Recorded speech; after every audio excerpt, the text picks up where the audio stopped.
and I was not ready for it. And my spine did a pop. It was great. Yeah. Fucking scared the shit out of me. Fucking!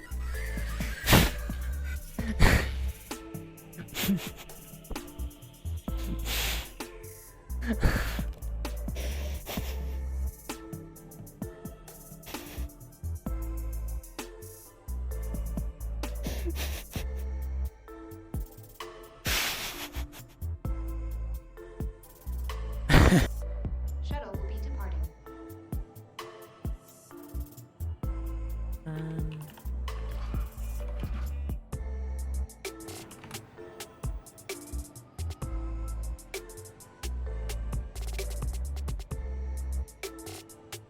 What patch are we on? 3.21 something?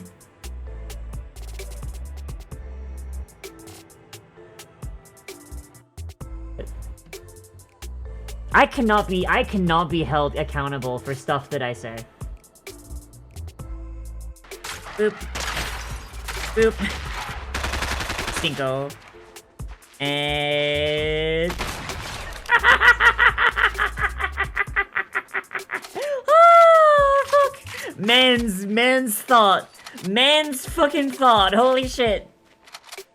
That must have been a bot. Nah. That reaction was too fucking real. That reaction was too fucking real for that to have been a bot. My god. Oh, you were already down there. Fuck. Okay. Why? You're zooming. Why is this just a fucking piece of fur bait? Goddamn. Oh, you haven't seen nothing yet. Come, let us make the statue of our furry husbando. Live, no. The statue of Yiffercles. No.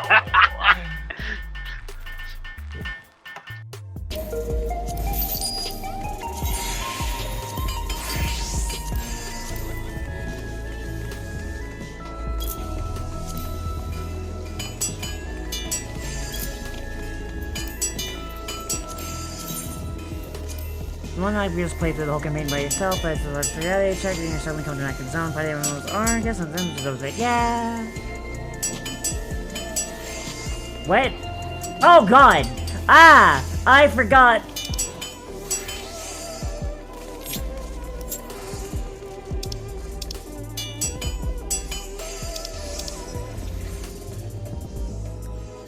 Alright, okay, note to self, don't use my...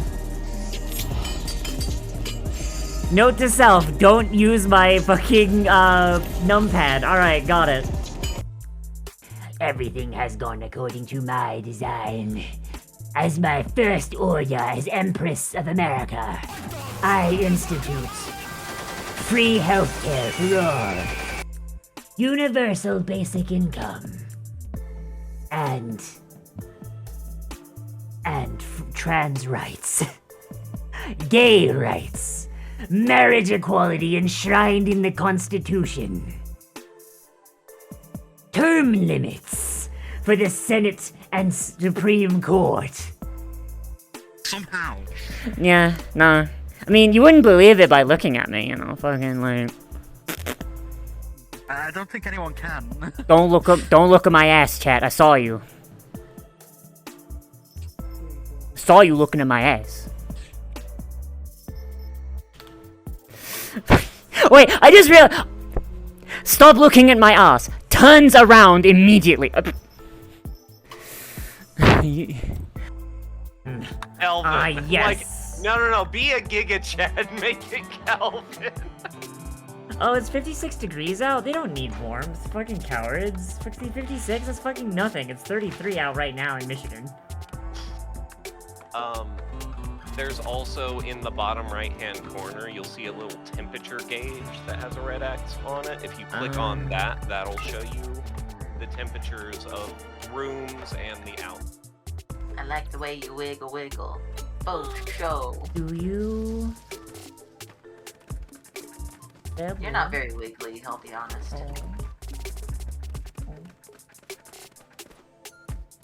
What? I can't believe it. Oh. Can't believe Don't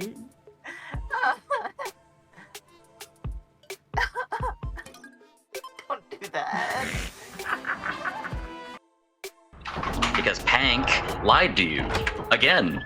Man, I love it. I what? love it. You know what? I love it when a non-binary hoe lies to me. I love that. Haba.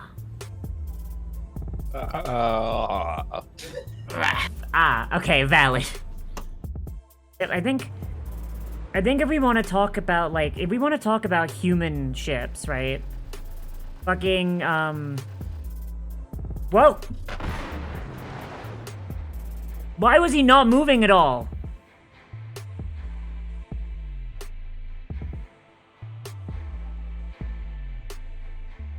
I think the server FPS might be a bit low. Something is jarring enough. Exactly. This is transition goals. Right here. If I don't look like this by the end of my HRT, what is the point? I'm getting 20% cooler.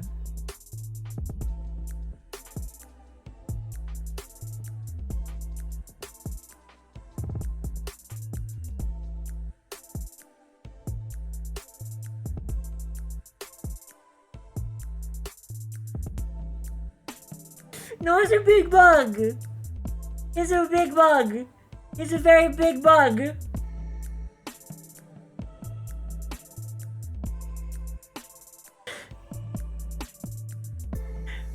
Unhelp! Unhelp! There's a big bug!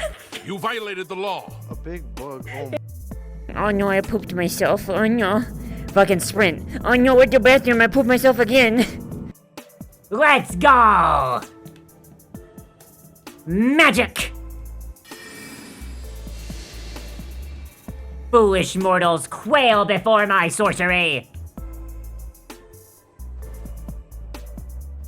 Quail, I say!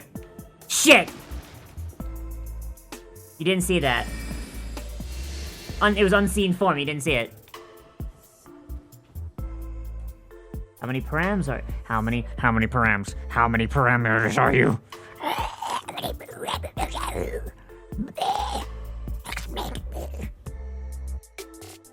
many parameters do you take up?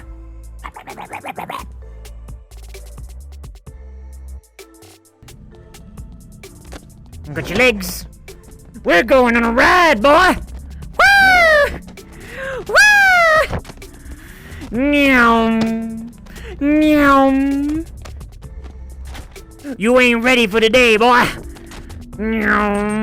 Meow. Meow. Meow. Meow. Meow. Meow. Habla. Hello, everybody. Wow. Hello, everybody. I just woke up. I'm sorry. Hi. I'm a Lennon is goblin. here. I came in through the time vents. Yeah, that's how I woke up. Like, just like you know, vent directly over my bed just opened and fell on my face. I was like, ah, shit. You Tiny ever wake up with a goblin standing on your face? I haven't. Tiny goblin. It's a good, Tiny goblin. it's a good, it's a good thing the vents reduce you in size. But yes, oh, I should hit the record button. The chat, I know it's been a minute, but the final thing in the Soylent series is here because every other Soylent flavor is coffee, and I don't like coffee, so I'm not doing that. And also the pumpkin spice one is limited edition, and I'm not paying a premium for that shit. And also, pumpkin spice is not that great. So, the final, you. the Fight me final. behind the Jennies. All right, behind the Denny's, let's go. All right, so I just realized I'm not wearing pants. So I guess I'm not turning the webcam on for this one. The final one, I'm not turning webcam on for it. So this is mint chocolate. It's very green. It's delicious. I love mint chocolate. Yeah, I like the regular chocolate, but you like pumpkin spice white. I like pumpkin.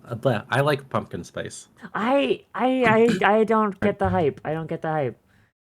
It tastes like pumpkin pie, and that's not a bad thing. That's good. That's a good thing. I really like pumpkin pie. Like, it is one of my favorite comfort foods, so if I can have things that have the same spice profile as pumpkin pie, I'm Yeah. not going to complain about it. Why does it smell like Thin Mints? Because it's mint chocolate. What do you expect? I didn't expect it to just smell like Thin Mints like in a blender. Holy shit. I hope it's like obnoxiously sweet like Thin Mints are. Yeah. Yeah, I'm sorry I don't have the camera on, but yeah, I'm not wearing pants. I'm wearing panties, but I'm not wearing pants. Good job. Anyway, chug. Oh my god! Oh, chug, no, no, chug, no, no, chug, no, no, chug. no! Hang on! I just took a little sip first. Took a little sippy Oh, first. fine. Little sippy. Yeah, no, it tastes like someone blended up a bunch of Thin Mints. I kind of dig that. Now for chugging it. Yeah, remember, if you think the thing has a strong, weird taste, try chugging it to see if the taste changes. That's what you should do with alcohol. No, don't do that. Don't chug alcohol. Don't listen to me. I'm a horrible little brain goblin.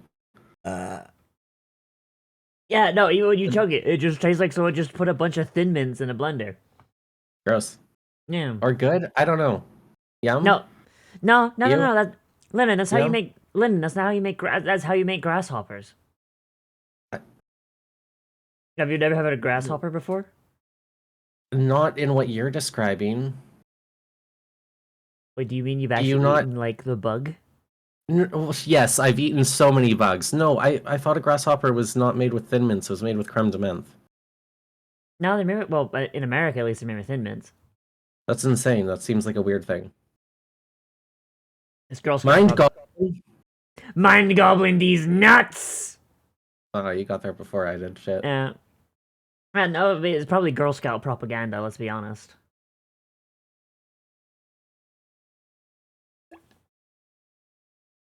Okay, hang on. I got a little bit left. Let me What- finish. What- Let me. What's a valis? An a valis avali. belong An with- ava. a An valley? aval. What's An that? ava- An avali is a. It's a made up furry race. It's a bunch of. It's like if you combine like eagles with like fucking. No, actually, they look like Archaeopteryxes, but fucking furries can't pronounce Archaeopteryx, so they made up a brand new fucking made up name for it. Oh, Yeah. do they belong in the deep fryer? Yes. I believe that all birds should be deep fried and eaten at least once. Exactly. Like, I'm gonna be No, honest. I don't believe that. That's very much against my beliefs. Um, Don't eat animals. yeah, don't eat animals. Like, I'm gonna be honest. Like, I think the Avali is kind of just a dumb idea. Like, call it an Archaeopteryx. If you want to have an Archaeopteryx for a fucking persona, you say it with your whole titty. Jesus Christ. Because they're just Archaeopteryxes. Frankly, on an ethical standpoint, I don't think people should eat plants either. Hmm. We should only eat minerals. Minerals can't think. Damn, I can't believe you say that about Lorson. Oh shit. Hold on, I gotta rework my entire Hang on. While you're doing that, moral framework. can I do the remainder of my Soylent drinking thing? You can do whatever you want. This is your stream. I know, but you're just kind of like going off about. I'm sorry. All right, so that's the final. So that's the final Soylent, the final one. There's no more Soylent ever. I've drunk it all. There's no more for the rest of you. The mint chocolate is surprisingly good. It's a little sweet, a little too sweet. Personal dole ranking. Banana is definitely at the top. I'm sorry. The entire council has agreed. Artificial banana flavor is the best flavor. Unfortunate. They made a drink that replaces a meal that tastes like our favorite candy. Damn. Can't beat that one. Oh no. Yeah. Then I would say it's probably chocolate, then strawberry, then vanilla. No, actually, sorry. No, sorry. Above chocolate. So hang on. So banana. Oh god, sorry. Banana, mint chocolate, regular chocolate, strawberry, vanilla, original flavor. That's the ranking. That's the ranking. But like honestly, I kind of just like them all. I don't think we've had like a single stinker I've been like, "Wow, oh my god," yet. So far, like, they've all actually been, like, really, really good. And honestly, I'm actually kind of surprised. Like, Lennon, when you told me that, like, Yeah. oh yeah, this thing could taste, like, really chalky, blah, blah, blah, I'm like, yeah, I was expecting, like, one of these to just fucking absolutely just, like, eat shit and die. You know what I mean? To be fair, the last time I had it was in like 2017, and they're constantly changing and upgrading the formulas. Yeah. So it could be different flavored than what I remember. But your Yeah. rankings are in line with what I would put them at, from what I recall. Yeah. Yeah, They it's didn't like... have they didn't have banana and mint chocolate when I had them, or at least I never Mm, tried those ones. yeah. But the other ones, I agree with your. Mm. But Yeah. It's wild. I did not expect I did not expect Soylent to be like, oh, this actually tastes good. I was expecting it to just be like a nutrient slurry.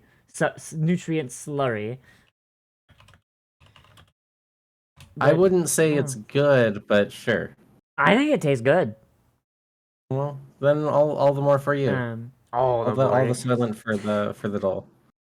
I gave Sai a sip of the chocolate one yesterday, and Sai was like, "Bleh!" I'm like, what the fuck do you mean? Oh, Yeah. So, but yeah, Soylent good. It tastes good, but also I am incredibly broken and mentally ill, so your mileage may vary. You would have still drunk the nutrient slurry because you like good taste. Have seen your anime list. Shut the fuck up. Drink the paste. Drink the paste. I'm going to make it so that nobody can hurt any plant, animal, or mineral. Everyone shall just drink the Soylent, because soybeans do not have feelings. And I can prove it. I'm gonna, like, when I edit this, I'm gonna put, like, a small picture of, like, a Nazi meeting up, and I'm gonna zoom in. Look right there. Look right there. Right next to Hitler, that's a soybean plant. They deserve what they get. I'm not gonna do that. I'm lazy. Yeah. Silent Good, if you're on the YouTube version of this, when I slice it all together, that's the end.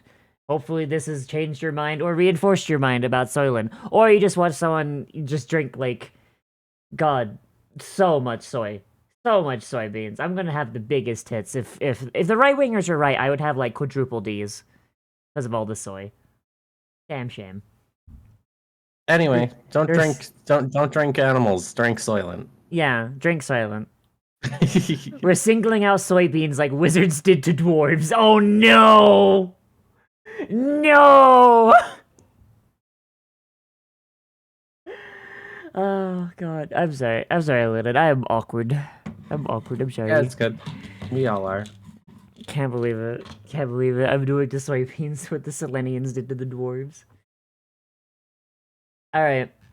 Alright, so Lennon, we want to make a species building thingy, right? Yo, yeah.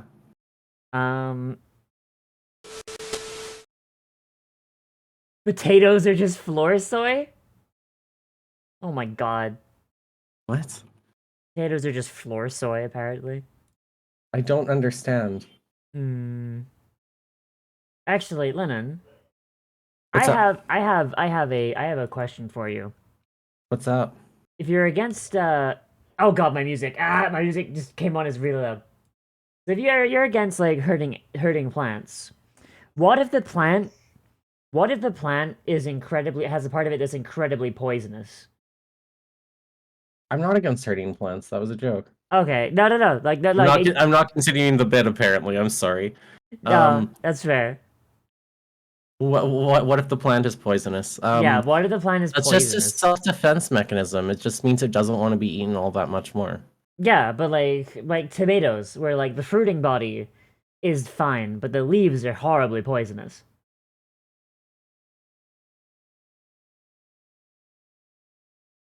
Actually, I just realized something. What's up? Not being a vegetarian is actually more harmful than just only eating plants. Why do you- Eating Okay, so for plants, being eaten is part of their life cycle. When you eat a plant, when you consume a plant, you're continuing its life cycle. Either because you ate, Oftentimes, yeah. either because you ate the seeds and you're shitting them out, or you're taking the seeds out and realistically you should be like planting them somewhere. Like almost every Yeah. plant, almost every plant goes like this, and the plants that don't go Yeah, like that's- this, we don't eat their seeding bodies anyway. We eat the non-seeding bodies, and like we just leave the rest of the plant there. I mean, we also largely like just spread plants so we can continue to eat them. We very much participate in spreading plants in the consumption of them. Yes, Yeah. So that's how plants work. It is. You have figured it out. yeah, and I no, I just Some plants like being eaten.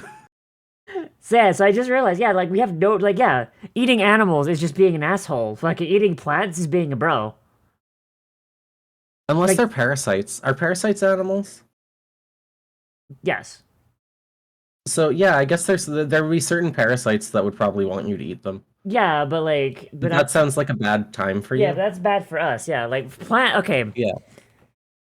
Like yeah, parasites is bad, but plants, like animals, they were actively like killing them and harming them to benefit ourselves. We're the parasite in that case. For plants, that's just like having a friend who's like super into vor.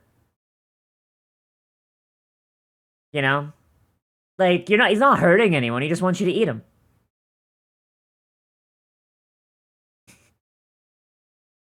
Soybeans have developed a toxin defense too. They contain a lot of estrogen to scare off predators.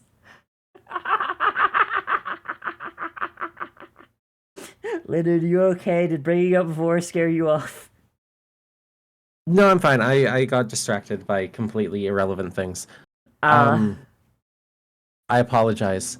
Can I draw your attention to the robot book? yes, let's stop talking about voring things. Okay. So the part of this that I wanted to look at, I think starts on page 7. And Oh my god, that looks rad as fuck. Oh wait, I What, should be the cat? I should be sharing my screen, shouldn't I? I have the book open too, and I have your stream open, so Yeah, but my stream has like several seconds of delay. yeah, and I'd love to look at this page a third time. Okay, so page down one more. Page 7 in the book, not on the Oh, PDF. right. Yeah. So I'm specifically looking at how it does like the chassis size and the locomotion kind of thing. Okay. In context, for anyone who doesn't know what the fuck I'm talking about, because I haven't explained anything. Hi, hello, my name is Linen Burrows of the Goblin Burrows, which is not where we are right now. We're in Liv's channel. Hi. We are building a TTRPG, despite talking about Vor a bunch. So I'm making Liv look at the robot building handbook for the System Traveler. The reason we're doing that is because they have a really good system for building robot bodies, and I think we can adapt this into how we build our species as species. Various Creature. species. Creature. Creatures. For like race, species, whatever in your tabletop games. You want to be a guy with 5 arms? I'm going to give you an option to be a guy with 5 arms. Yeah. I feel like this should be more of a DM tool though, with like the option for it to be given to players. No, absolutely. That's kind of how I feel about the whole thing, is that we should build a bunch of like if we do a setting book, we do all the like the pre-made, this is what fits in the world, this is how to like quickly pick up the game and go with it. But I do want all of the stuff to be there for people to just like, for anyone at the table to be like, I want my character to be this, and have a rule set to just make that thing. Yeah. So like, Yeah. In Karos, for example, right? Like we already have all the races made, but like we already have all the races made, but we don't. So like the players and the DM don't need to worry about it. But if a player, but like, so there is a thing that I don't think I've mentioned in Esseros. One of their biggest punishments is being sentenced to being a test subject. And Wow. sometimes Oh that, no, I think you've vaguely mentioned this to me previously. yeah, sometimes that leads to you getting spliced up, with like and turned into a horrid fucking monster. Oh, So- just like me. Yeah. So if somebody No, I'm wanted just to a play, goblin. yeah, so if someone wanted to play a character that had been like basically spliced up by some Esseran scientist, like then I guess you could use these rules then, because it's like, well, yeah, you're not going to fit like any one of the races. You're going to be some horrid monster that maybe doesn't even remember like where they're from. Yeah. So like that would be like an example. Or if this is, or if you're there's someone's doing like generic fantasy setting and wants their players to create races, then that would Yeah. work there. But for the most No, part, exactly. this is a DM tool. So we need to kind of like work with that in our back of our heads, where this is a DM tool first and a player tool second. Yes. Yeah, I'm not disagreeing with that. Okay, the hesitation in the yes made me wonder if you were like if you had a disagreement loaded. No, I don't. No. Okay. Um. Blah. Wah. Blah. Let me scroll through this booklet. Okay. So they have a bunch of cool charts that tell you how everything works. Looking at the page that we're on here, like where it like shows the design overview, it kind of like I just wanted you to like look at this to get an idea of how the thing kind of works. Mm-hmm. Like how their building system works before just looking at a bunch of charts with no context. Yeah. So like you have in front of you, there's like steps to go through. So like you choose what your body size is, you choose how that body moves around, and then you go through specifics to those things. The brain and the Okay. skill packages are like completely irrelevant to us right now because that's Yeah. literally building a robot, and that's Yeah. closer to doing like how we have treats and stuff is similar to Yeah. that actually. Yeah. But it's like the first 3 steps is more that what I was kind of like looking at is like these things kind of just describe what is on the body and what the body is capable of. And we should probably have like a list of traits that are available. In Like- what sense do you mean? Like dark vision, fuck. No, Like, exactly. yeah. Stuff like that. Stuff like that I think should be on like those options should be all part of this. Mm-hmm. So like if you look like where it shows like well, I guess that it's specific to the system. Under physical options, it lists like chassis modifications, locomotive modifications, manipulator modifications. Yeah. That's stuff that you can choose that like changes the other things to be more specific. Yeah. And we can attach like different like specific traits to things like that too. Okay. I'm not describing well. I'm going to scroll down a bit and try and find you a page that shows like what these actually look like. Try going to 16, page 16. It's the locomotion page. Or maybe 13 even. Lennon, I think I got it. Give me a sec. Let me cook for a second. Yeah. Well, if you go to page 13, I have it. I like it shows exactly what I'm like. It shows a chart that shows the thing. Mm-hmm. So we can ignore a lot of this, but it basically just like gives you a numbered size of a body and then an equivalent size, right? Uh-huh. We should just have a chart like that, first of all. Hmm.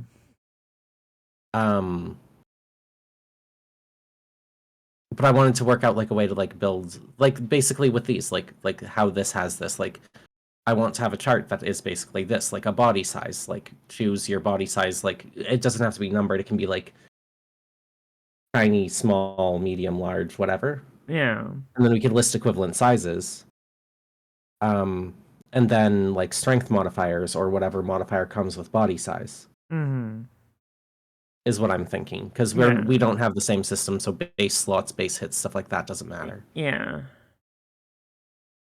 Should it affect health at all? Well, see, what is our health stat?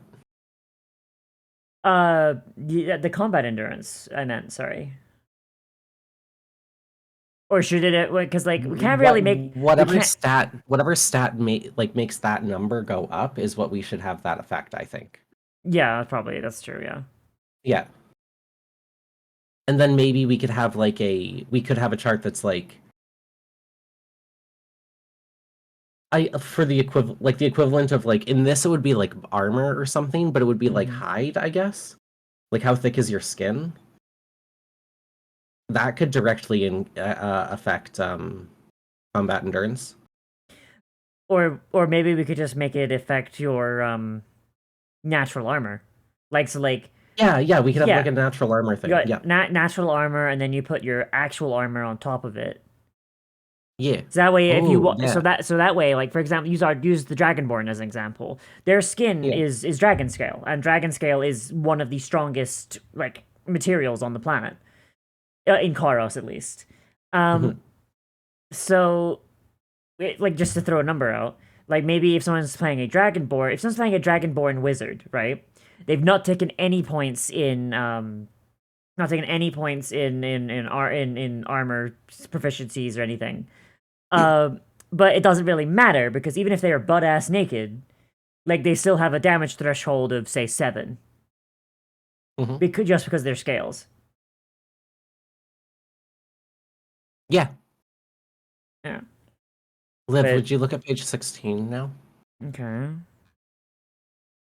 So this describes robot locomotion. Uh-huh. Just if we just look at the chart itself.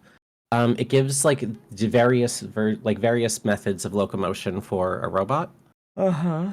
I can't remember what the tech level is what the second stat is. But then it gives like what the agility modifier for those different types is, what different traits they come with, how much energy they take. So the base endurance, that's like how much power it uses. Mm-hmm.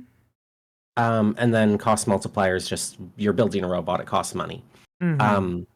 But I feel like we can use some of these things. Like we could literally have basically the same chart with like not even like necessarily just bio locomotion, but like any type of locomotion we want available to like we could have wheels be a type of locomotion available to a player character if they want to do that.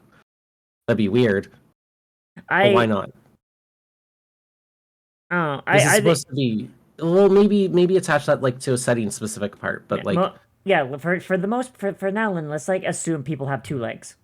yes, no, but that's the thing is like we should have a thing that says how many limbs do you have, and then put down how many limbs you have if you want to get that specific. Hmm. We don't have to assume somebody has 2 legs; they can choose to have 2 legs. But it would be cool. Like, do they have wings? We could have it so that there's one like it says airplane here, but for example, just we could have wings Okay. adds to the stat and then has the flying trait. Lennon. Yeah. I think I got it. Give me a second.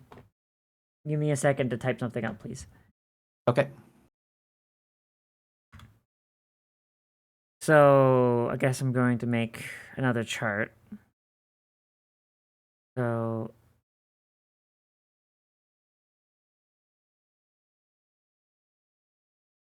oh shit, how do I want to make this? Okay, hang on. Ham, can you please fuck off? I don't have the brain to. I don't have the brain to keep an eye on you right now, baby. I'm sorry. Love you. Love you, Ham. I know. For species, you can normalize it like they do in Ironclaw. Species mechanically has a bonus to 3 skills and has 3 bonus gifts in addition to basic details. Yeah, but like I want to be able to like build like a specific like how many limbs do you have? Like I don't want to just be a generic like I don't want it to be that generic. I want you to be like to have benefit if you are some genetically modified freak of nature.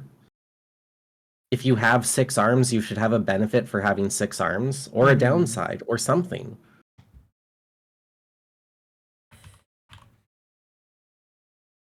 If you are very tiny, maybe you're very fast. I don't know.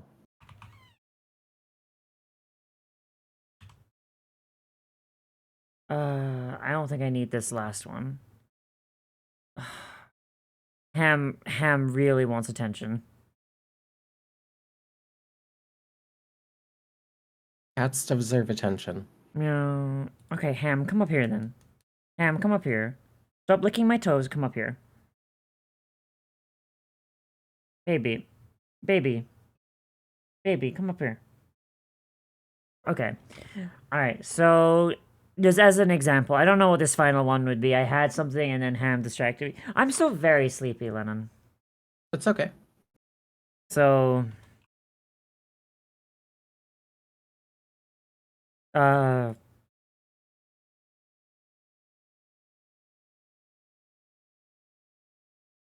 wait, no, hang on, this is stupid. Never mind.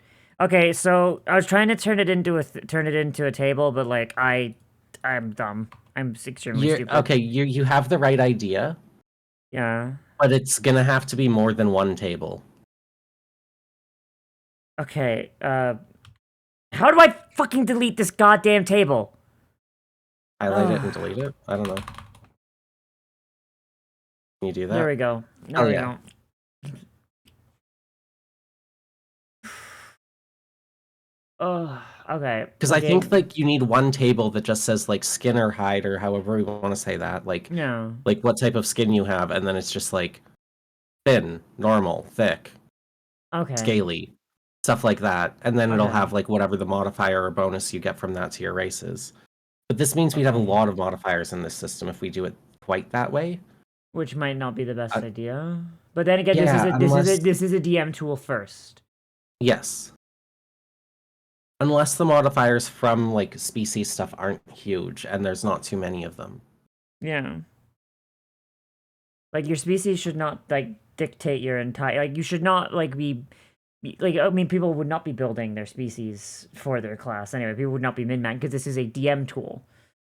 But like yeah, I think there should be a lot of modifiers, but like they shouldn't be all massive.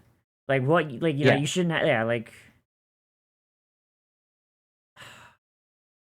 Lennon, I'm trying to think. What if we don't? Okay, so what are the base things that we need to build a body?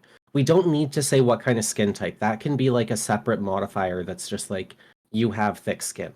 We could have that as a separate thing. Make it like a perk alongside like dark vision or something. Yeah, exactly.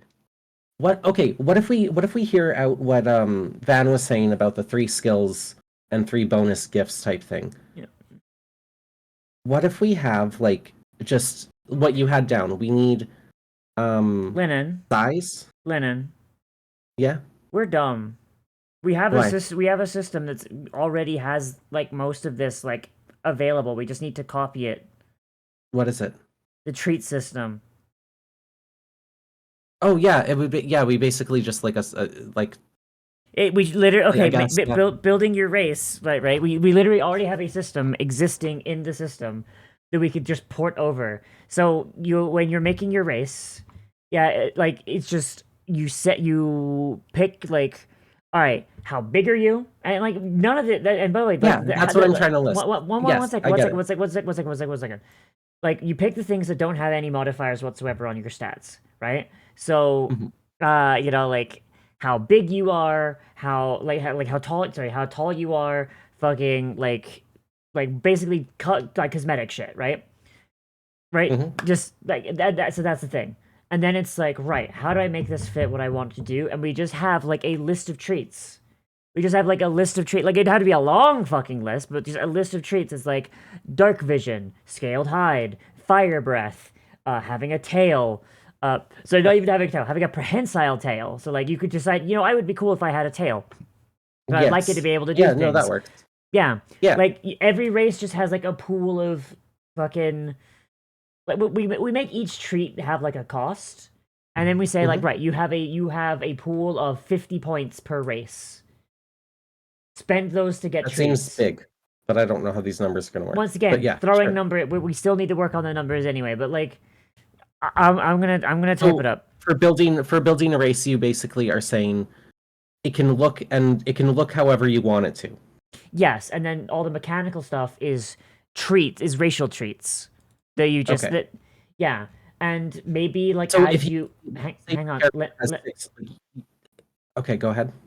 And then maybe like as you're leveling up, we allow some racial treats to be taken later. So like if like in Pathfinder, right? In Pathfinder, when you're making your character, right, you have your ancestry feats, which are your racial feats, And Mhm. but like as you level up, when you reach certain levels, it's like right now you can take another racial feat. Maybe we could do something similar, but maybe no, no. You know what? No, I'm going to disagree with myself. I'm going to disagree with myself. She can shut up. No, you pick that stuff at character creation, and then it sticks. Yeah, I think that's better. Yeah. Um, there's So- no saying that we couldn't have a specific like. No, that would be a different thing, I think.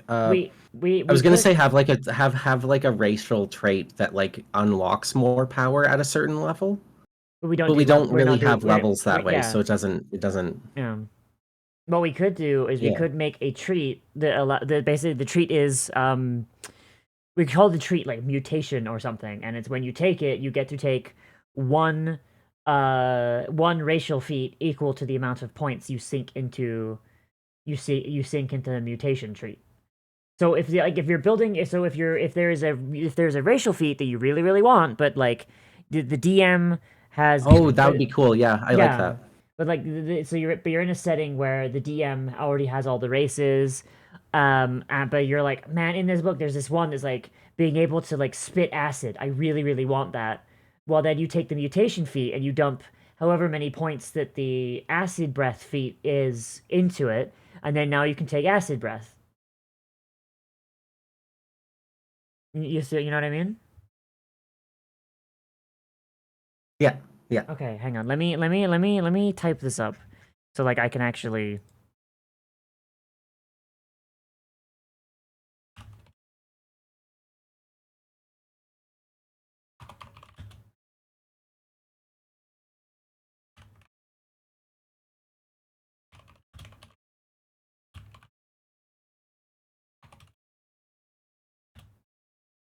Height, Yeah. color. So what I was gonna say is like so basically like somebody could just be like, yes, I'm a 7 foot tall giant with 6 arms, but if they don't have the right like traits associated with that, what do they do? So okay, so if someone doesn't have so we'll have like the multi-arm like a multi-armed treat, right? Mhm. And the multi-arm treat allows you to use like multiple arms, so multiple arms at once. So for example, like so by default, right? Like this guy would be able to hold like his like you'd be able to like hold like a weapon in each hand, right? But like his arms are work like how they do in D&D for multi-armed species, where only one pair is active at a time, and you need to use a bonus action to switch pair. Like, bear in mind, this is not a That's perfect system. ridiculous, but Yes, okay. yeah, but that's how it works in D&D. It's not a perfect system, but it's what we've got as an idea. We can come up with something better later, right? Yeah. But or rather, like I guess like in our system, really, you could only use like basically at the start of your round, you pick which pair of arms you're using, and like right now you can only use what's in those pair of arms. Now if next round you're like, I would like to use my second pair of arm that has guns in it, that's fine, and that's like mechanically identical to someone saying, because remember, like we've already said that like switching weapons is an interaction action, Lennon. We could make this an Me, interaction action for these guys too. It's mechanically the same, but then you get like the multi-arm tree, and now it's like right, you can basically use all of your arms like may without I having to make switch. a suggestion? Yes, May I make a suggestion? yes, I already said yes. Um, all of the cool racial traits. Yeah. What if there's one pool for like that?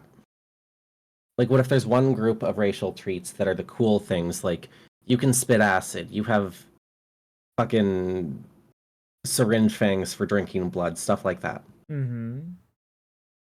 What if we had a different pool that is for the aesthetic stuff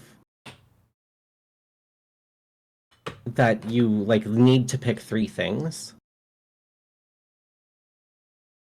Like, it still uses the same kind of treat thing, but like you need a body, an arms, and a legs treat.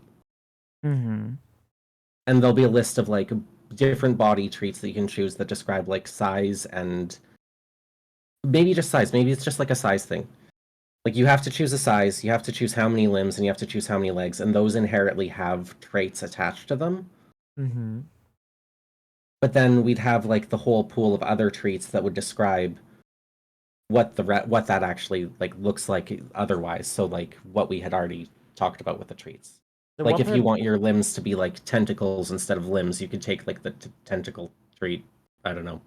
what prevents some? So at that point though, like what makes having 2 arms, 2 regular human arms, like as good as having 4 like General Grievous arms? In that point, then. That's a good question. Yeah. We can figure that out. Okay. Hang on. Okay. Let me rewrite this. Then.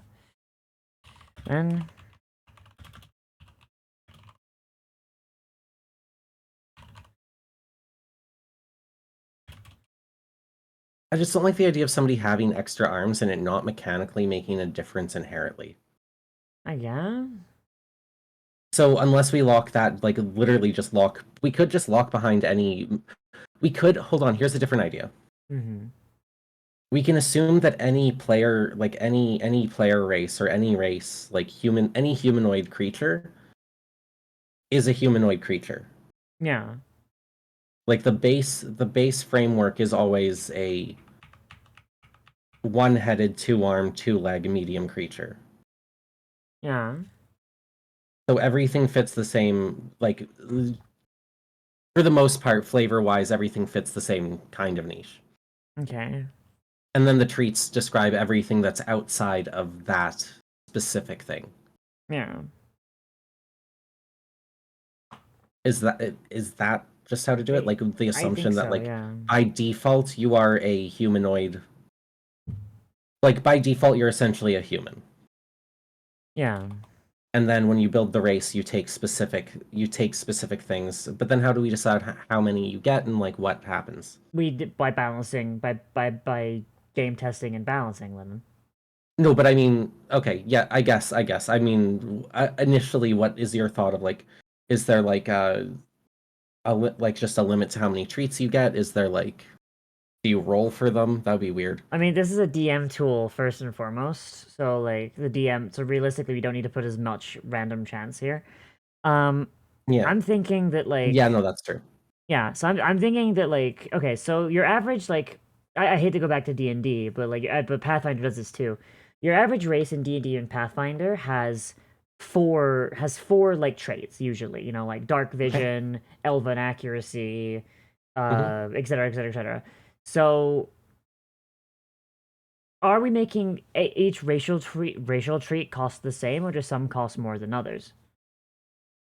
I think that would be where the personally- balance comes in. Yeah, I personally would make fire breath cost more than dark vision. Yeah, true. Holland, when the fuck did you get in here? What the fuck? Liv, Sorry, yeah? Yeah? I had a thought. Yeah? You know how you wanted to do a kind of thing where like you have like your genetic heritage matters kind of thing? Well, that would be for the player side of it, but yes. Yeah, no, I know. I was thinking about that because that would be in character creation. Mm-hmm.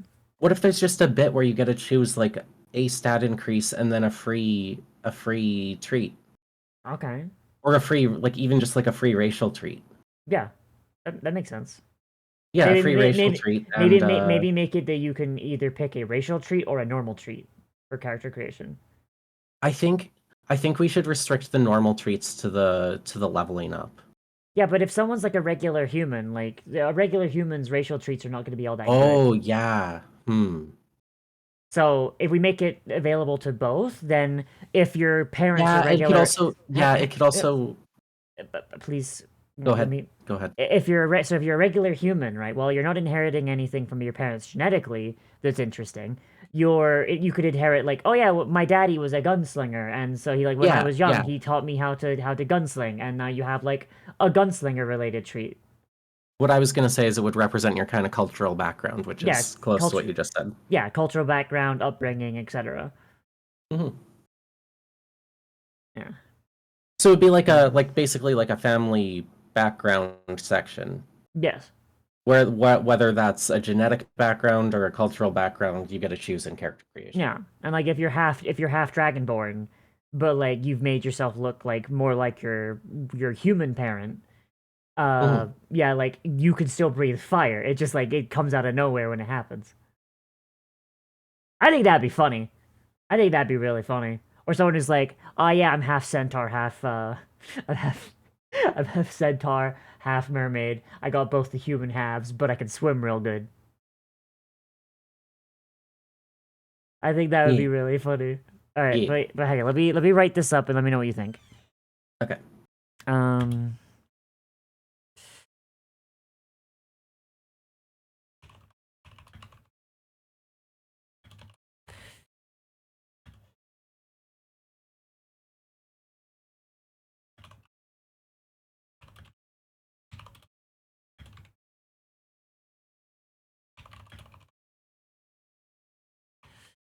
Um. At least one torso.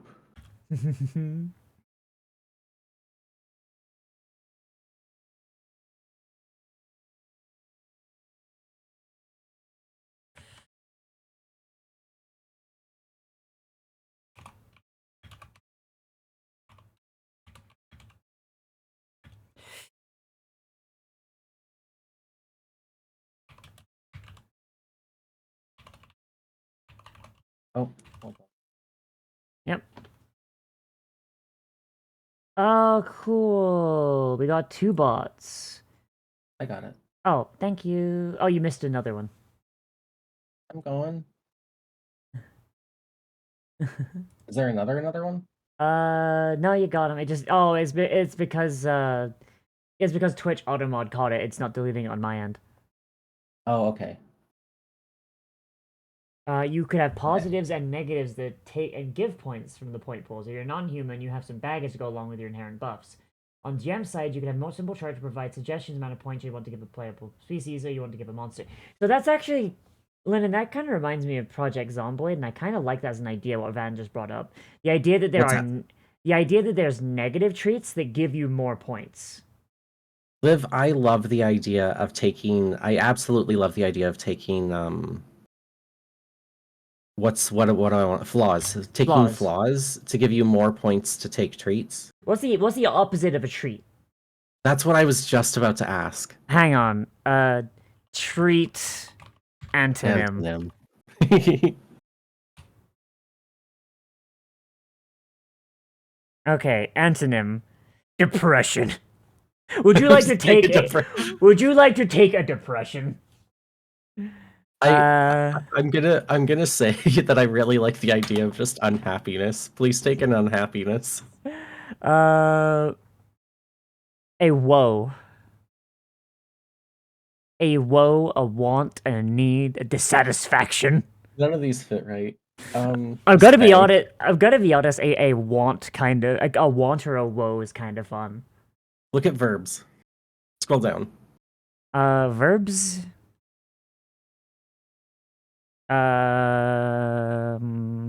Disregard. Verb.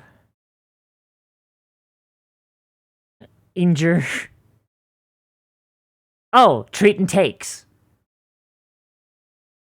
Lennon. Yeah, I don't like how it sounds. You know, they both start with T.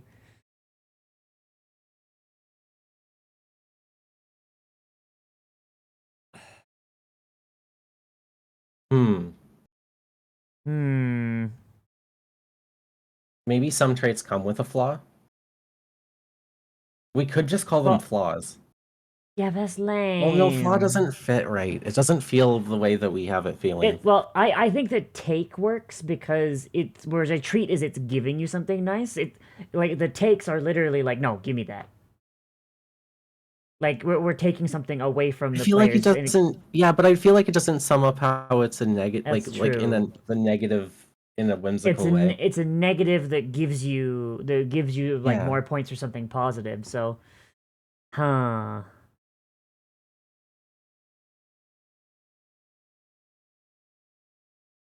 Mental illness.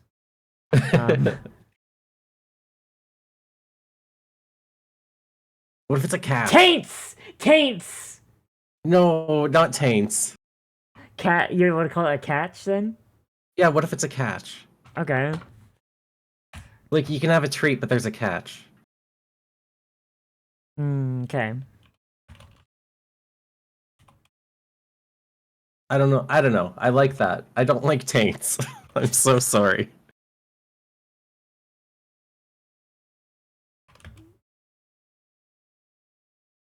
I could be convinced. I just have I'm a gonna leave it visceral. there. I'm gonna leave it there. Okay. Just so I can try and convince you later.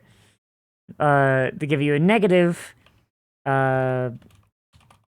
parentheses, sunlight sensitivity, less wound total, etc. In exchange for, certain, for an increase in, treat points. I have a suggestion for a name that is less whimsical. Less Mhm. whimsical, but does actually fit really well. Yeah. In place of like flaw is just fault. Yeah, but that doesn't fit with treat though. It doesn't fit as well. It treats and faults doesn't sound terrible, but Treats like and I've got to be honest, Finley's kind of convincing me. Treats and taint sounds great. I hate how it sounds. You can put that in, that's fine. I'm not gonna put it in because it's your system too. No, I can I want the system to work well. I don't care what it says. All Like I don't right, care what it looks like in that way. all That right, aesthetic is fine. all right. Taints it is. There you go. I like the idea of like being of like your of like one of them being like chemical dependence, like the wasters in RimWorld. In RimWorld, there's the wasters, and they get a bonus to a bunch of stuff. But they have a chemical dependence on the in-universe version of heroin. And so they need to have they need to have some chemical that is derived from this plant every at least once a month, I think it is. Otherwise they'll go comatose and potentially die. But they're immune to the negative effects of it. They only get the positive effects of it, which is a mood boost, and I think their productivity goes up. And also, I think they also get like they also become stronger and faster when they take it. So I kind of like that as an idea, like we're like we could apply that to a race here. It's like, hey, this chemical that is deadly to most people, for you, it's something that you need to live. And I think that'd be a cool idea for a racial taint. What if we have like regular taints as well for like if you don't have quite enough points for a treat that you want and you don't want to wait until you get more treat points, you could Ooh, like I like that. yeah. It's like I would oh have I have a stipulation for these. okay. You have to take a treat and a taint at the same time. When you're building no, I disagree. No, hold on. Taints would be like something to affect the cost of like if you want a higher cost treat, you could use a taint to affect because that like it'll give you a negative game modifier, but it'll also give you like an extra point to use towards that treat. So if you want to put 2-point treat and you only have 1 point, then you could get a treat with a taint on it. Lyndon, that's what I just said. You just said something different. What did I say?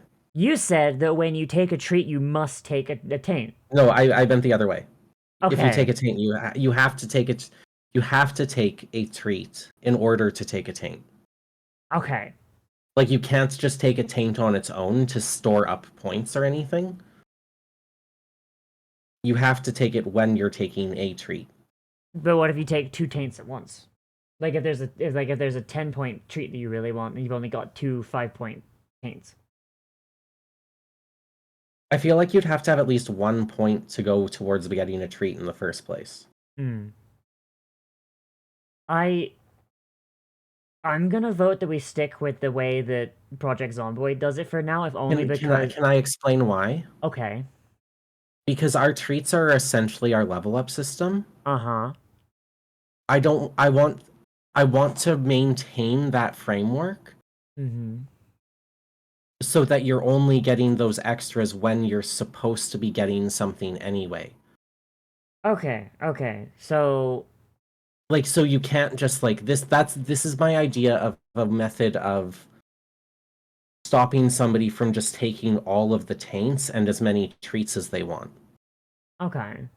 That's why I'm thinking the taint has to be attached to a treat as you take the treat, so then it can't just be like I'm taking 5 taints and 4 like these random expensive treats.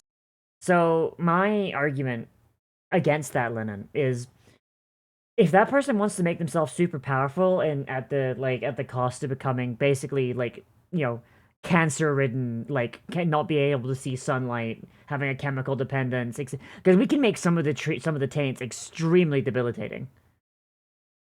Then Yeah, but why not let them? Because it's going to balance that's out. not fun to the rest of the people at the table usually. Well, it Usually depends. that's somebody just being a it's obnoxious. That's fair, I guess. But like I It doesn't lead to like a good social atmosphere for the game. Like it's not just a mechanic thing. I don't think it's something that someone would do more than once because the way I'm imagining these things is like if you take all of these taints in order to get some treats. Yes, you've got these super powerful abilities, but also like you are so absolutely crippled that you are like okay. So I'm going to use Project Zomboid as an example, right?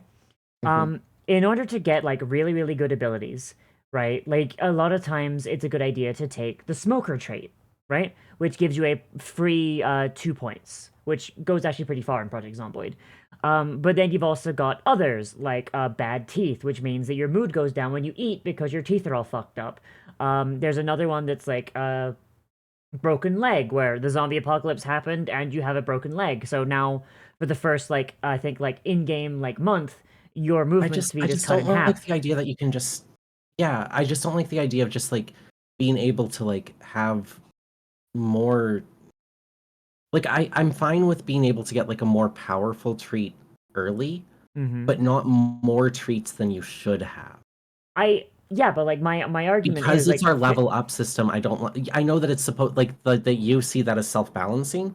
I don't agree that that is self balancing. I think that that will unbalance the table for people. Like it, even if they have downsides, people will take downsides that work together and treats that negate things. In like we well, would Lennon, that's why we make it so that no treat can completely counteract a taint. Like if someone's running around like they have a chemical dependence, they're missing an arm, they are blind in an eye, like etc etc. Eventually those taints are going to add up to the point where it's like, oh, all of this power and I can't fucking use it because my body is falling apart. yeah, but this isn't a video game. This is a tabletop game.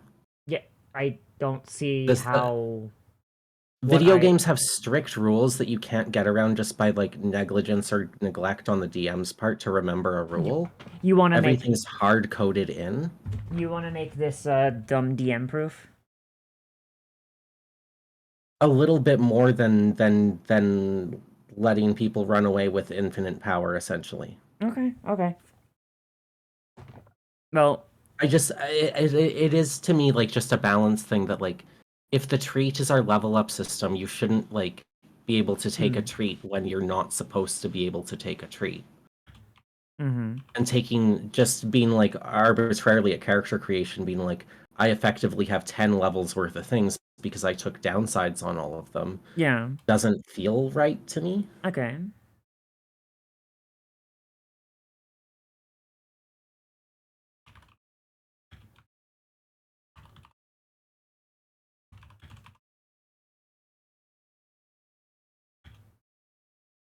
And like it is just that like having at least one natural point to put into a thing Mm. before like doing taints. So like if you want to take like a 10 cost treat and put a bunch of negatives on it, that's still a huge bonus.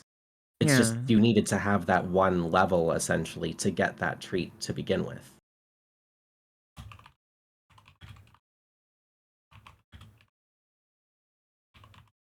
And then I think that also like kind of lends better to like character arcs and story progression. That's fair. So because your character then has to like go through things to get better at something to get those new treats or have occurrences happen to explain why they have a new power and new downsides.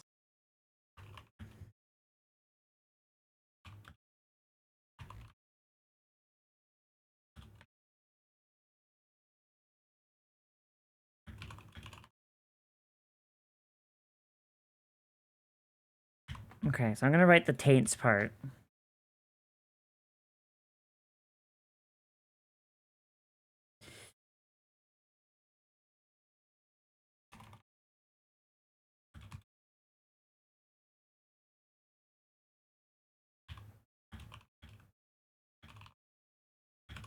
I don't know, maybe it is a table rule. I just feel like that feels like better balance to me. Hmm. But But oh also in the idea of a table rule right now is we're sitting at this virtual table, you and I, making the rules. yeah. I think this is gonna have to be something that we have to test, Lennon, because Yeah. I personally think it's self-balancing even with a lackadaisical DM. Yeah. Because like I'm gonna be honest, like I feel like taking like 15 flaws to get a super powerful character. You still have those 15 flaws, and like the taints that I'm imagining, like would be crippling if you had too many of them. You know what I mean?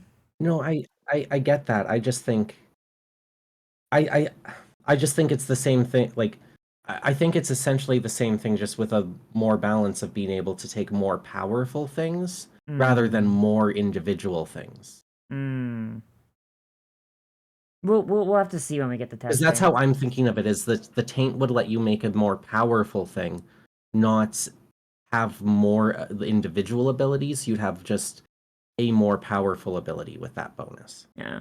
I mean, you could also make some taints make some treats like completely unavailable, which would also be like a way to disincentivize taking too many. It's like, so if you take one that's Yeah. like you take one that's like trouble breathing, well now you can't use fire breath because you can't get a full breath of oxygen to turn into fire.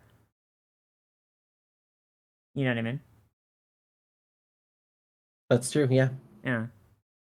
Dudettes, I'm gonna be honest, it's dangerously close to my writings. I don't know if I should be afraid. Be afraid. We're looking into your brain. Writing's about what? A TTRPG system? Yeah, Van's been making one as well, but I haven't seen Oh, any of great Van. minds. I haven't seen any of Van's systems, so I don't actually. I actually, it's actually kind of funny. Actually, that does seem, maybe that is the right way to do it. Have the taints actually like negate getting other treats to No. avoid the most combinable nonsense. Yeah, exactly. Yeah, no, that works. I think that does sound like a better way to balance it. Let's go with that. Yeah. Would you mind if I disappear for a few moments? Go for it. I'm just typing this up. Okay. I'll be back in a minute or two. Okay. Um.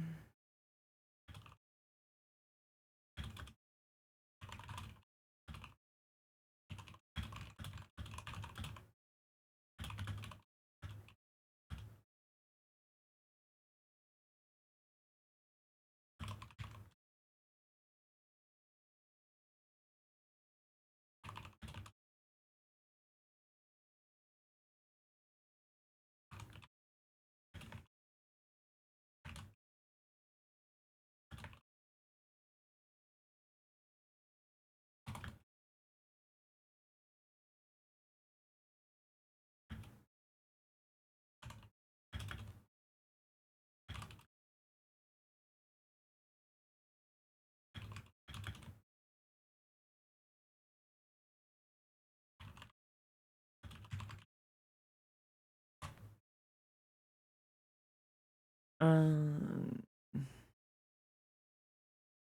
No matter how much you plan, some couple of months can play will figure out combination traits of behaviors to make them OP.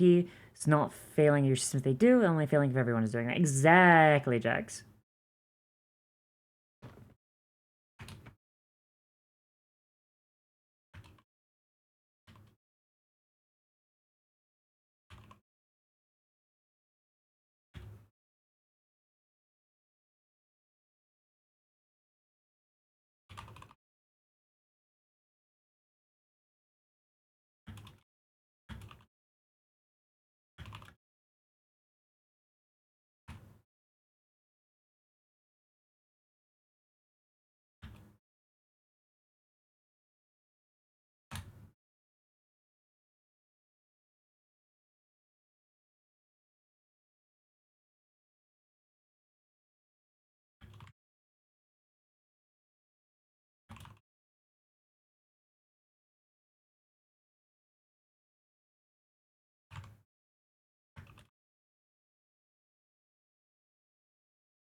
But you take breath weapon and pour breath, place stress on your lungs and throat, so player chooses to reduce the damage of the weapon and they take off some HP. Maybe. Maybe. This is something we have to test.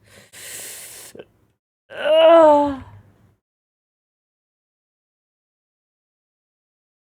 So yeah, so like these are some ideas that I had. So like we poor eyesight, bad breathing, bleeder, dyslexia, dyscalculia, chemical dependence,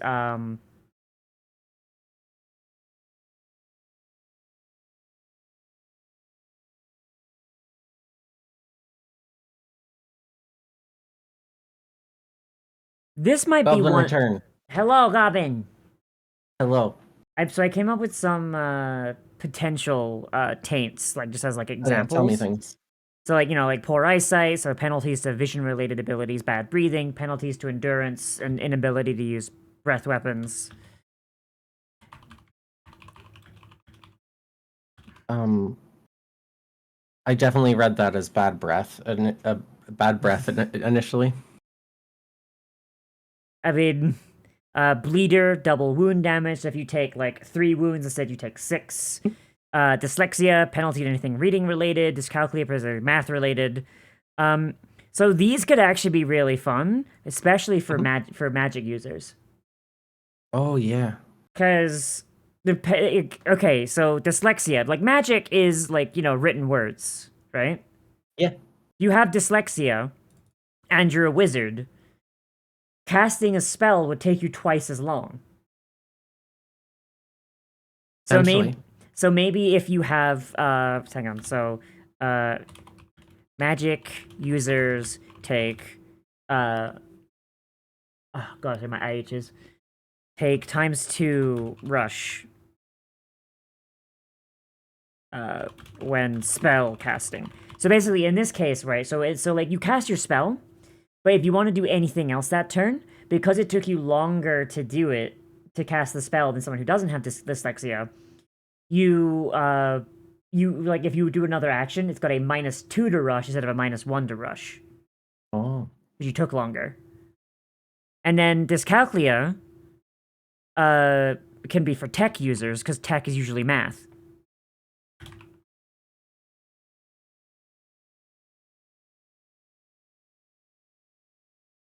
Does that make sense? Lennon? Yes. Hi, Van. And then chemical dependence requires you require to take a dangerous chemical to live. You're immune from negative effects as long as you take it, but you suffer those effects when not taking it. So like, if you have a Hadar. Huh? What? Star Trek. I was just doing There's the a species. Okay. There's a species in Star Trek who they're similar to Klingons. They're a warrior race, but they're also a slave race, and they what is it called? I can't remember. Something white.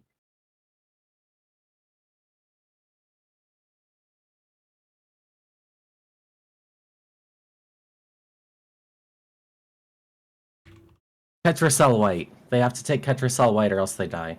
Ah. Yeah. It's a really good little storyline. I liked it. No. They're in DS9. Yeah.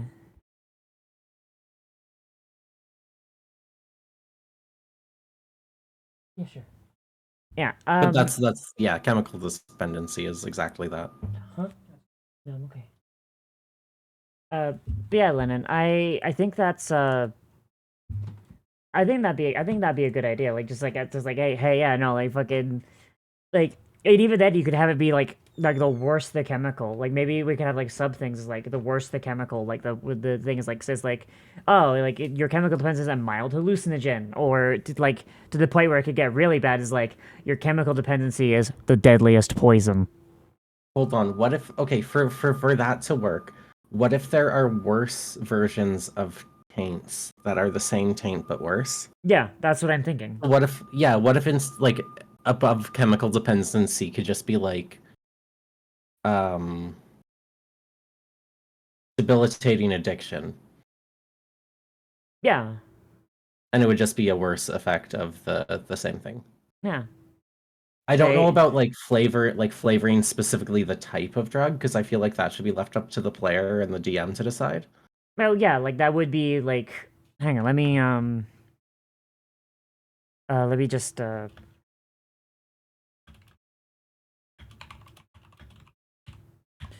in the world,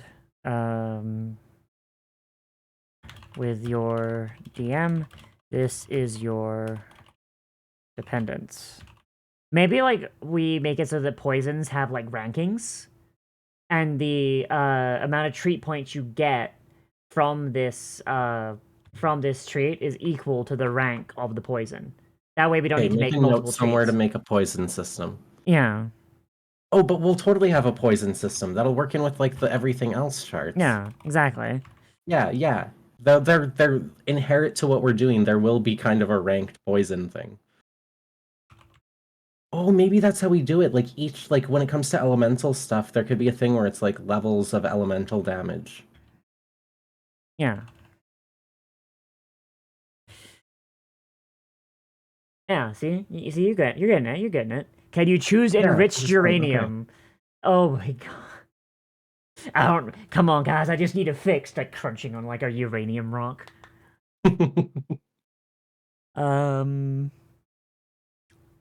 could be fun though. What if it is? What if your addiction is like, what if you're playing in like a capes type world and your addiction is you have to keep irradiating yourself?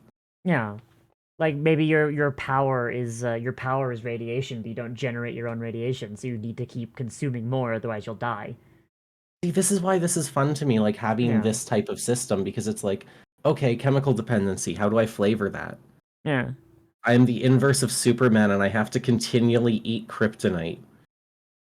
Oh, Lita, that's just Ultraman. Is it? Yeah, so there's a mirror universe called with like the Justice Lords, and there is Okay. a Superman called Ultraman, and he is whenever he interacts with green kryptonite, it makes him stronger, and so there's a panel of him like inhaling kryptonite gas, right? That Lex Luthor had against Superman.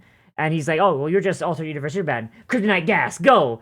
And it's a green gas, looks like farts. Oh, yeah. And Superman is just inhaling it. And Ultraman is just inhaling it and going, my favorite. And it makes him stronger. Because all of the kryptonites are reversed for him.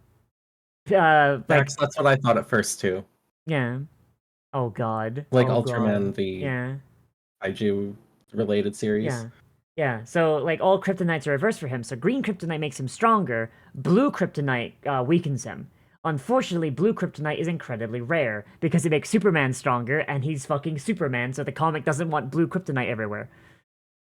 It does make me wonder what the other kryptonites do though, because like you know about gold kryptonite, right? Yeah. Yeah, like it removes Superman's powers forever. But then you've got platinum kryptonite, which gives non-Kryptonians powers and doesn't do anything to Kryptonians. I wonder if that's reversed for him.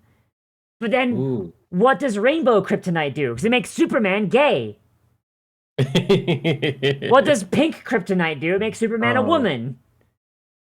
Do those get reversed? Does the rainbow kryptonite make Ultraman a woman, and the pink kryptonite make him gay? See, I'm the Superman that has to eat the gay kryptonite. It turns out Ultraman was gay the entire time, so the rainbow kryptonite just makes him straight. Oh no. In his universe, he's married to his universe's Jimmy Olsen. He, like, a piece of rainbow kryptonite comes down. He's like, no, I'm falling for Lois. What is this? No! I think rainbow should always have a random effect. Well, rainbow kryptonite is actually something that's, like, new, because pink kryptonite used to make Superman gay, but it was, like, that really, really offensive, like, effeminate gay that, like, the 60s thought they were. And also, you know, back when they thought they thought that gay people were pedophiles by default. So they retconned it to make it so that no, instead pink kryptonite turns him into a woman, and then they made rainbow kryptonite, which makes him gay, but like an actual gay person, not a 60s stereotype. It's weird that kryptonite would do that at all. Yeah. To be honest. Yeah. Yeah. The moment when Superman gets kryptonite gender swapped and a kryptonite lesbian, then is still into Lois. That's what happened to me. I got kryptonite Kryptonite gender swapped. Oh boy. I absolutely Lennon, I saw like a fucking like a fan comic that I actually really adore, and it's so it's so Bruce is like Batman. He's like found this like piece of pink kryptonite and he's like inspecting. He's like, "Clark, what does this do?" And Clark's just like, "It doesn't do anything to me." Like, what do you mean? It's like, yeah, no. In fact, I've had that. I found some of that in my pod. It saved my life. What do you mean, Clark? Walks away. He reaches under his spandex, pulls out like a small pendant with pink kryptonite in it. Turns out Superman was a trans man the entire time. The pink kryptonite is just Kryptonian HRT. Kryptonite is literally the poison shards of a sun god. It's weird that it doesn't have crazier effects. Yeah. Yeah, like it was like a really, really cute little fan comic, and I really like the idea of Superman as a trans man using pink kryptonite to gender swap. What color kryptonite makes Superman into a furry? Say what? This is very, very vaguely related. Yeah. Have you seen the fan thing of the Godzilla Jr. No. coming out as trans? No. There's a little fan video. It's a stop motion of Godzilla Jr. comes out as trans to their parent Godzilla. It's really cute. So, I'll find it and send it to you later.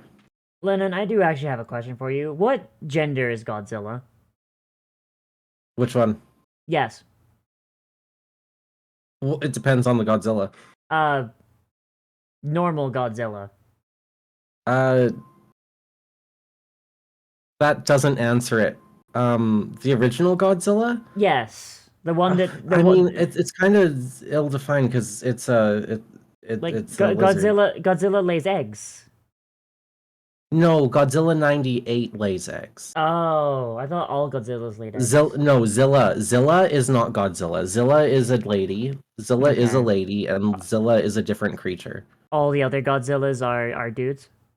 Well, here's the thing: is the latest Godzilla movie, Godzilla -1, Mm-hmm. The one I saw, yeah. has a Godzillasaurus in it. It does? Yeah, it has Godzilla before he turns into Godzilla, right? That's a Godzillasaurus. Oh, right. Yeah. When they attack the airbase, right. Yeah, when they first show him on the airbase. Yeah. That's Godzilla as a Godzillasaurus, and they did such a good job because it's actually really reminiscent of 98 Godzilla. Mm-hmm. So in my head, it kind of retcons 98 Godzilla to being just the female version of that guy. Yeah, and then the Bikini Atoll attacks happen, and it mutates into Godzilla. Yeah. Okay. Yeah. So the okay. Godzillasaurus mutates into Godzilla. And if my headcanon here is that Toho Godzilla is male. Mm-hmm. 98 Godzilla is female. Mm-hmm. So Zilla's female. Zilla Jr. is male because they established that in the cartoon. Yeah. And then Monster vs. Zilla, I think, is a male, is what they establish in that too. Okay. But then the thing is, Toho Godzilla is like 19 different Godzillas. Yeah. I can't believe the one female Godzilla they put in a shitty movie. Yeah. This is Well, they also put her misogyny. in Final Wars. Yeah. Where Godzilla like- fucking murdered her, like on the Sydney Opera House. So fast. Yeah. Yeah, to Sum 41. That's just mean. That's just mean. It's Like so funny. they It's should very have been, funny. they should have been friends. They should have been Liv. friends. Yeah. I'm gonna find a video clip. It's the greatest moment in all of Godzilla history. Is it Zilla getting pile drived into the Sydney Opera House? Because I've seen that. No, it's better. I love it. It's just silly. Oh god. Is my stream gonna get bonked for this?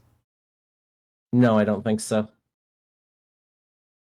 Also, Ghostzilla is non-binary because it's actually the gestalt of all the people who died from atomic bombs. No, their pronouns are they, them, but not because they're non-binary. It's because they are multiple people. Sai hit me with that the other day. And it made me so mad. What? Sai was like, yeah, so I guess I'm not, so Sai literally said to me, yeah, so I guess I'm not the only person with they, them pronouns in this house. I'm like, the fuck do you mean? It's like, they pointed at me and be like, the council. And I was like, fuck! Yeah.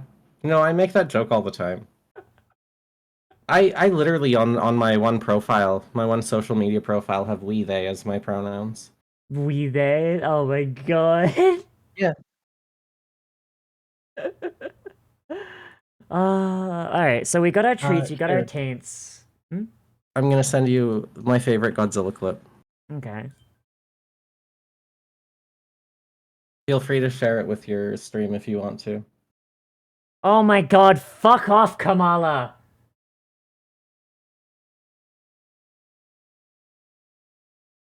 I hate this country. Are we accidentally playing what do you call it? A smear campaign ad? Yeah. Every Okay, ad, this is great. every ad is a smear campaign ad, Lynn, and it makes me so mad. I was just trying to watch a D&D live play the other day, and it's like, Donald Trump wants to tax everything. Kamala Harris wants to let the Mexicans rape your children. It's like, I don't care. Fuck. Sorry, what? I mean, I feel like you should care to an extent, but not about the ads, yes. Yeah. Like, Yeah. I know who I'm going to vote for. Fuck. Ad block to the rescue. Okay, you know what happens? I turn on ad block. What's this? Oh my god, the one time it works. The one Oh, time yeah, let's go. Opera GX's ad block works. Godzilla is inside all of us. Oh my fuck.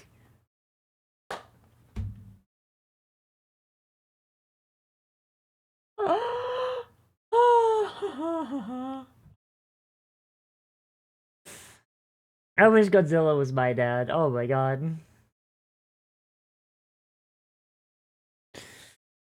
Oh boy. All right, chat. we need Mystery Science Theater 3K. Oh boy.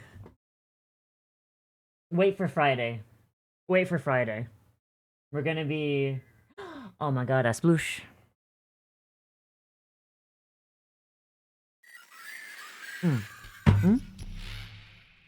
Thank you for the follow, Riddle of Lightning. All right.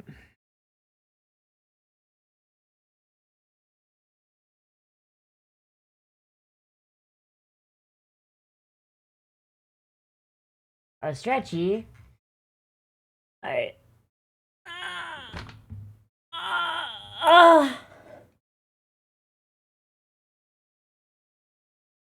Uh,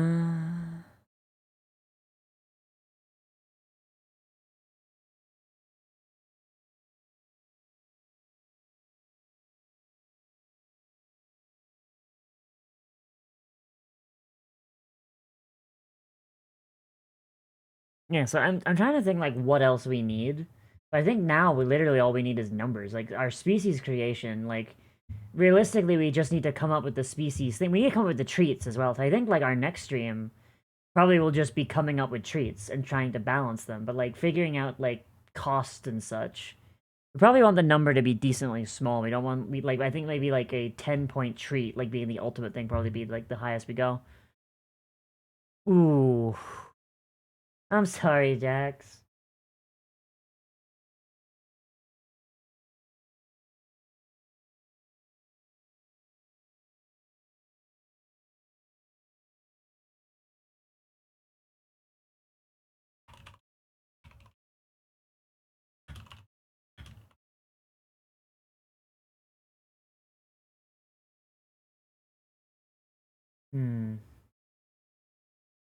I don't think I have the brain to like write a bunch of treats right now though. Like we gotta come up with like points as well. I think what I need to do is I need to get Lennon to play Project Zomboid. Because like our treat system and our flaw system, I realize, is basically that. Basically that. Do I have Zomboid installed still?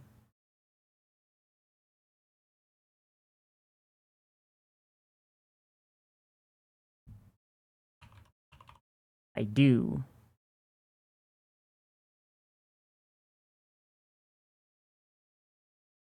You went outside? Why would you do that, Car?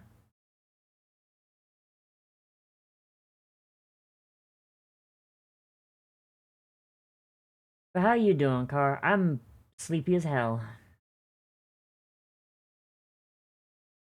You went outside, now you have a cold? Oh. Thank you for the resub, Jax. I would never go outside. Never, ever. Not just because I can't walk.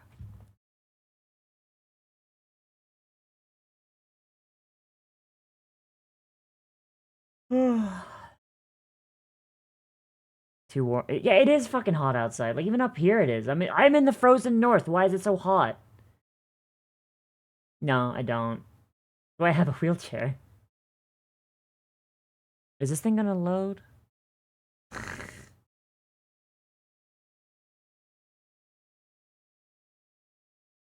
Is this gonna load?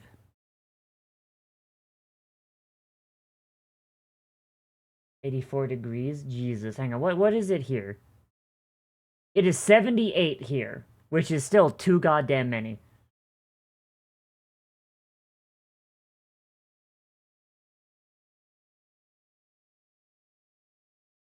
When am I gonna play Tactical Breach Wizards?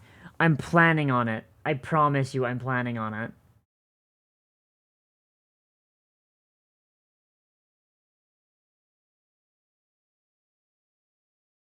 Like, I literally have not had, like, I've had too many mental breakdowns over the last 2 weeks. So it's kind of, like, taken away time I would have used for Tactical Breach Wizards.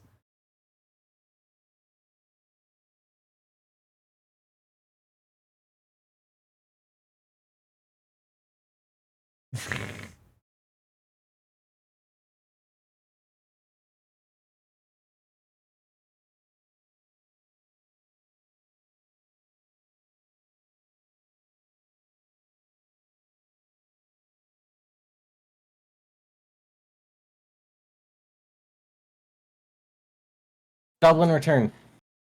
Hello, Goblin. Hi. What did I Hi. miss? I wanted to show you what I had in mind for the treat system, because I just realized I had Project yeah. Zomboid installed. Hell yeah. Hell yeah. So, alright, so I realized my archetype system also applies to Project Zomboid. Hi, Kai. So, yeah, Hi, Virgo. yeah, so for example, right, their archetype here is fireman, right? Yeah. Yeah, it gives so it starts with more axe skill, fitness skill, strengthening skill, and stealth and strength skill, right? And Yeah. that would be a thing. It's like, so that would be our axe fighter kind of thing, like, or just fighter in general, right? Yeah. Yeah, and then you take treats. So for example, it's like, if we could literally just like, like, just as an example, oh, I want to be able to drive really well. Well, I would take the speed demon treat, which gives me Yeah, this yeah. but for a TTRPG. I get it. Yeah, iron gut. So like, you're resistant to like food poison. And then you get like your really strong ones, like fucking like natural armor. Like like a massive bonus to strength. But then you see, now I've got minus 22 points, and I can't go forward. So now I got to go into the taints. So, all thumbs, being a bit clumsy when moving things between my back. Slow reader, that's our dyslexia one. Smoker, which would be like probably like a low grade chemical dependence one. Like you literally, if you could just have cigarettes available in your setting. Obese. Your character is extremely heavy set, and it's something that like could be changed later on through, like, I imagine some of the character creation treats could be something that like you work through over time. Like if you did have an obese treat, right? You have a penalty unless you find a way to lose that weight. You know? Like, and maybe, Ooh, no, I like that. maybe it'd be really, really hard to do. Like, maybe you need to like subsist off of half rations, and doing that gives you other penalties. But like add in like your adventuring stuff and being active, and it's like eventually that goes away, but you have to spend like in game like equivalent to like a month or more, like like basically making the problem worse so that it gets better, and then well you have the treat points that you got from it, but now it's not a problem. I do like that. Yeah. I do It'll like be the idea of like at least some of the taints being something you can like, not all of them, but some Yeah. of them being something you can Yeah, lose. like same here, like slow learner. It's literally you give your character a learning disability. You can't get past that. You're going to have slower skill gains all the time. Yeah. Hemophobia. Like you can panic when seeing blood, which in a zombie game is not super useful. And then there's sleepyhead where you need more sleep. So you could literally make this a thing where it's like you need 10 hours of long rest versus like 8. Like to use the D&D example. Do note, Zomboid always has a taint for a matching treat. It's Speed Demon and Sunday Driver, two sides of the same coin. If you pick one, the other is locked out. Yeah, I see. That's kind of what I'm getting at. I kind of just wanted to show this to Lennon as like kind of like a working example, albeit one that's in a video game. Lennon, also I realize this game is a roguelike. Would you like to play it with me What? sometime?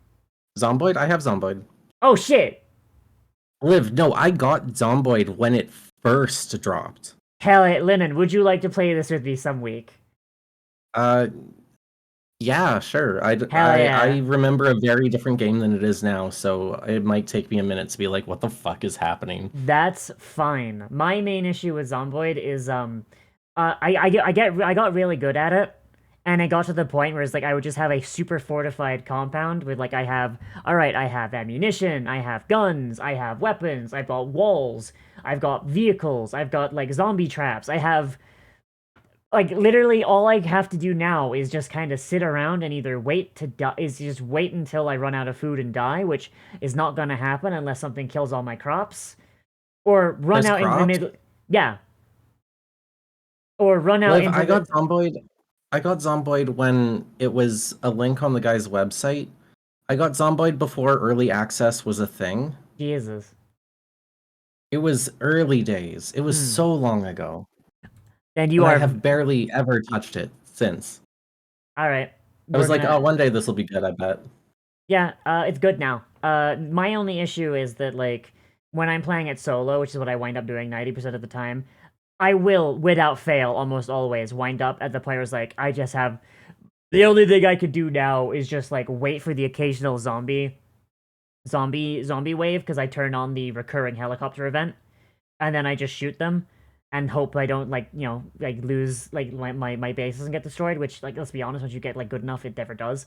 Or I get bored, I run into the middle of Louisville and I just fucking basically like kill as many zombies as I can before I get killed. I've been invited to Renee and you server multiple times. You're always playing when I'm doing other stuff. Yeah, like Lennon, if you want, like, I don't know exactly how the multiplayer works peer-to-peer, but I would absolutely love to fucking play Zomboid with you sometime. That'd be fun. Yeah. Yeah, Plus sure. plus like the perk system. Like I didn't realize it like until I thought of it, but like yeah, no, like the way that like Zomboid's perk system works is almost exactly like a video gamified version of how our treat system works. And I like that a lot. And I kind of like the idea what Jack said is like having some treats like having some taints that completely counteract treats and vice versa. So like for example, like you said, the Sunday driver treat, Sunday driver like flaw, whatever you're going to call it. It is immediate, like you cannot take them both. You take one, you can't take the other. And I imagine that would be fun. Yeah, the and other we way kind of around. talked about having a system like that too. Yeah. So Yeah. yeah. But Lena, yeah. So I was thinking. So like, realistically, what we need to do now is we just need to write like a bunch of treats, both racial treats and and also racial treats and taints too. Like we need racial taints as well. And also like the basic treats and taints. Once we have those written up, then the only thing left to do after that is to start slotting numbers in and making it like into a proper like system versus the bare bones we have now. Even Well, we also have to figure out like systems of like combat and like. we have systems of combat. Okay, go. What do we have so far? Yeah, we got you've got your arm, you've got the damage threshold from your arm. So once again, like numbers, like numbers really is like Yeah. all we need for that. Like, yeah, we've got you Okay, have you okay, have so three. how- Sorry. Okay, I just quick thing. Yeah. Say we're in combat and you have a character and I have a character. Yes. One of us is a DM, so say one's a monster. Yes. How do I swing my sword and hit monster?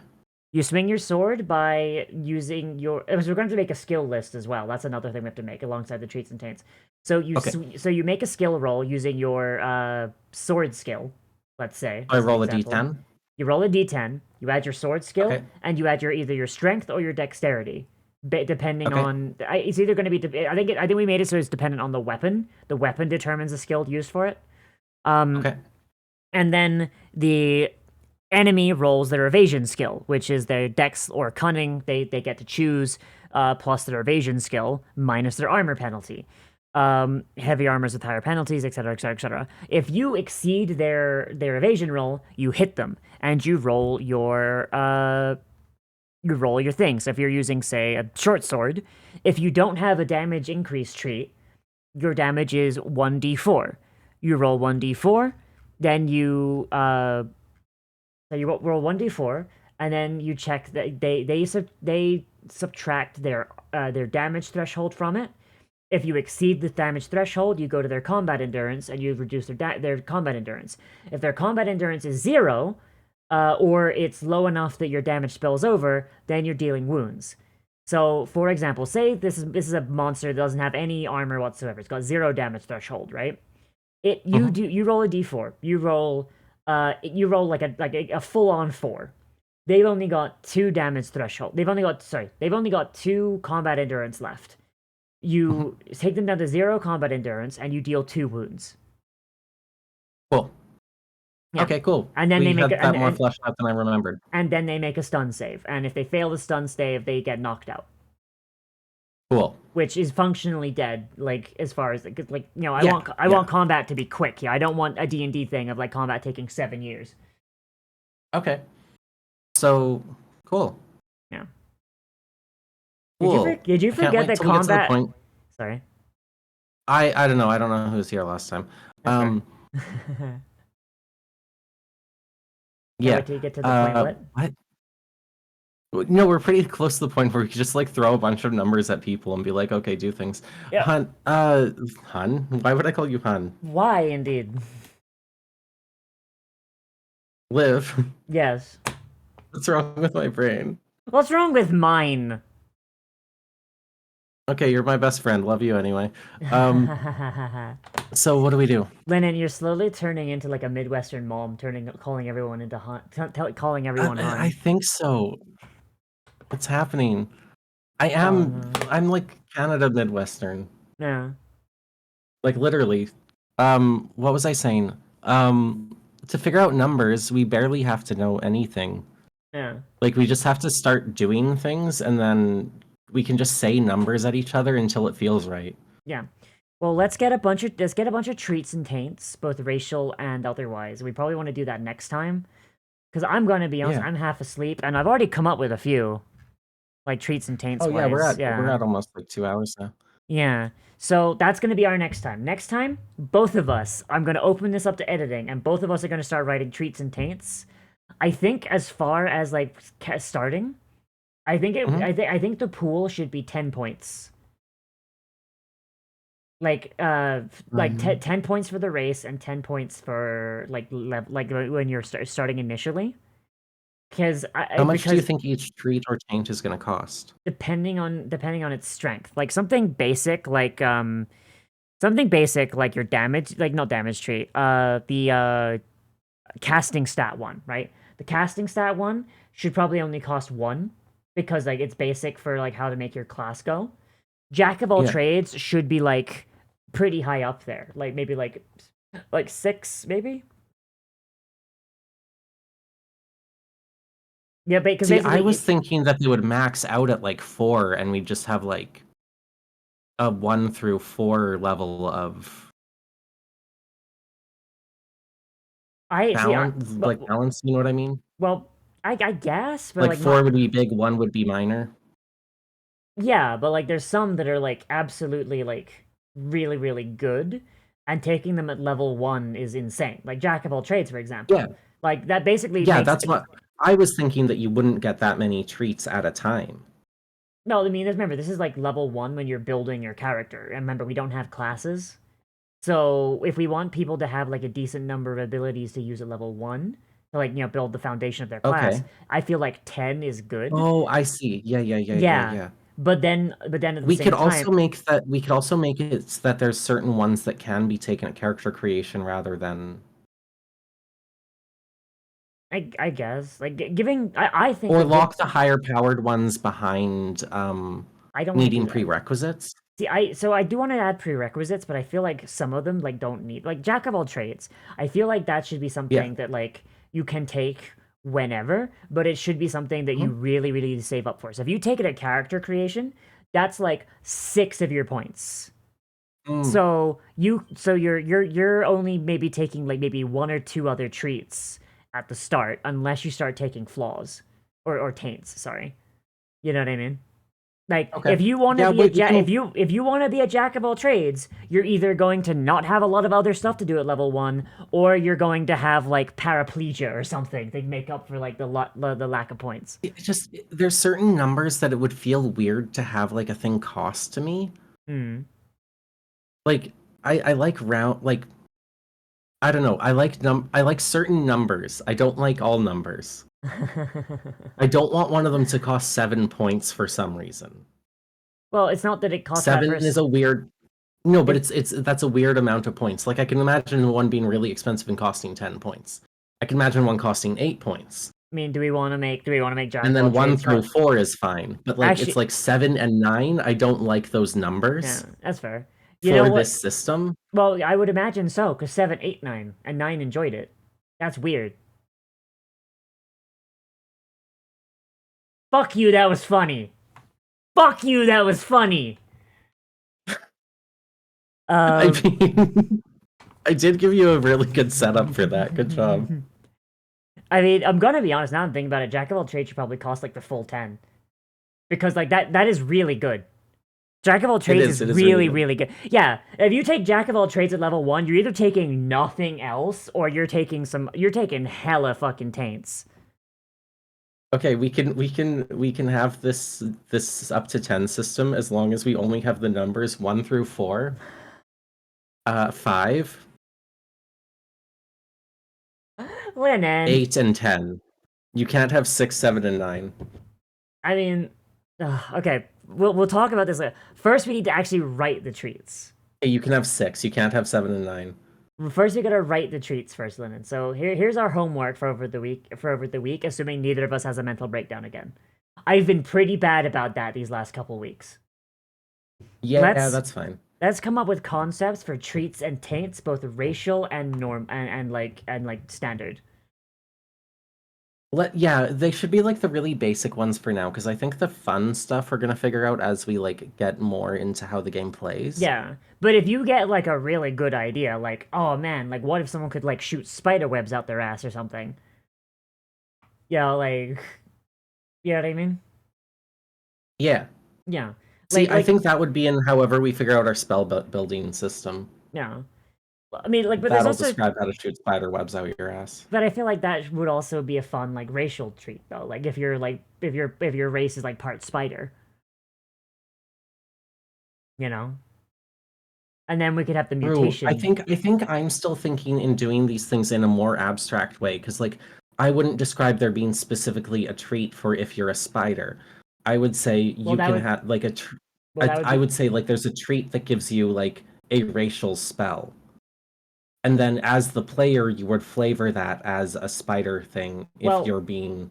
Lennon, we're you know what I describing mean? Lennon, we're describing the same thing, except you're going into more detail. Yes, it's just I'm saying the way that I that want the system to work is to be more neutral than having a specific in the book thing that says be a spider, I want it to be I more generic than that. More I didn't say that, Lennon. okay, then I misunderstood you. Yeah, my thing is like, okay, here's this racial trait. This racial trait is called, I don't know, we'll call it like arachnid biology or something.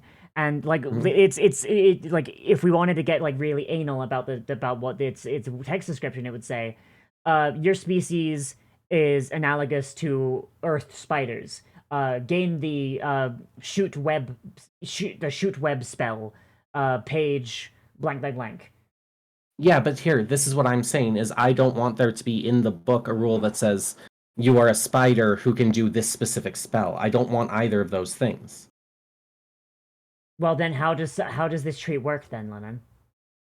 If This someone trait, that's what I'm saying. That's what I was just saying is I want things that would be more like if this is like a racial trait, it would be like, okay, you have like a racial spell that your species knows. Oh. And then the player would decide the flavor that racial spell is a spider web thing because they are a spider creature. Like that is flavor to me. This being a spider is flavor. What the spell specifically does is flavor. The treat itself says you get a racial treat that lets you flavor your character like the way that you want to, but means you get an extra spell for your race. Lennon, you know that that's incredibly open to abuse, right? In what way? Okay, so you know all the shit the spiders can do, right? Sure. Yeah, spiders can do some insane bullshit. You can't I just would say like to. you can't just say, what does being a spider have to do with anything? okay, I'm using the spider as an example, right? Like Okay. if you have a trait that says arachnid biology, and you specifically say, you gain the ability to shoot web as per such and such spell on page blank blank blank, right? That is going to be a lot less open to abuse than and much more easier to put a point value on than saying, hey, you gain a racial spell that's vaguely spider themed. Go for it. Somebody No, who it's is like, not spider themed. I'm not.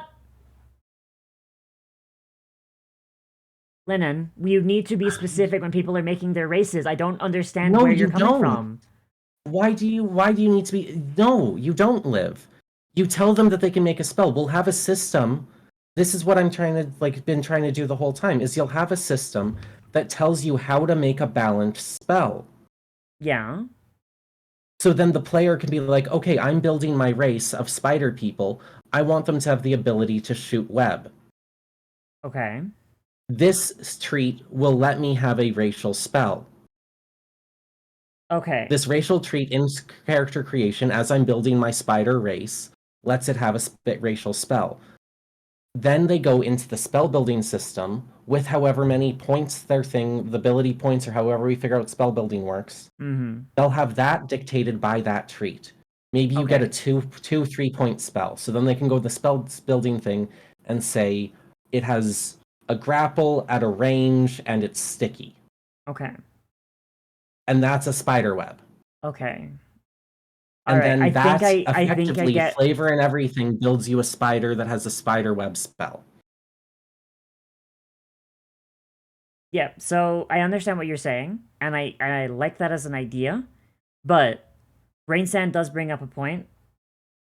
No, I understand that it's more work. My entire intention for the system was to be something that you could build anything you wanted due to the flavor that you want. It was meant to be more kind of a niche, like this is when you want as much control over your storytelling as possible. Is what my intention has been the whole time. Can I make a compromise real quick?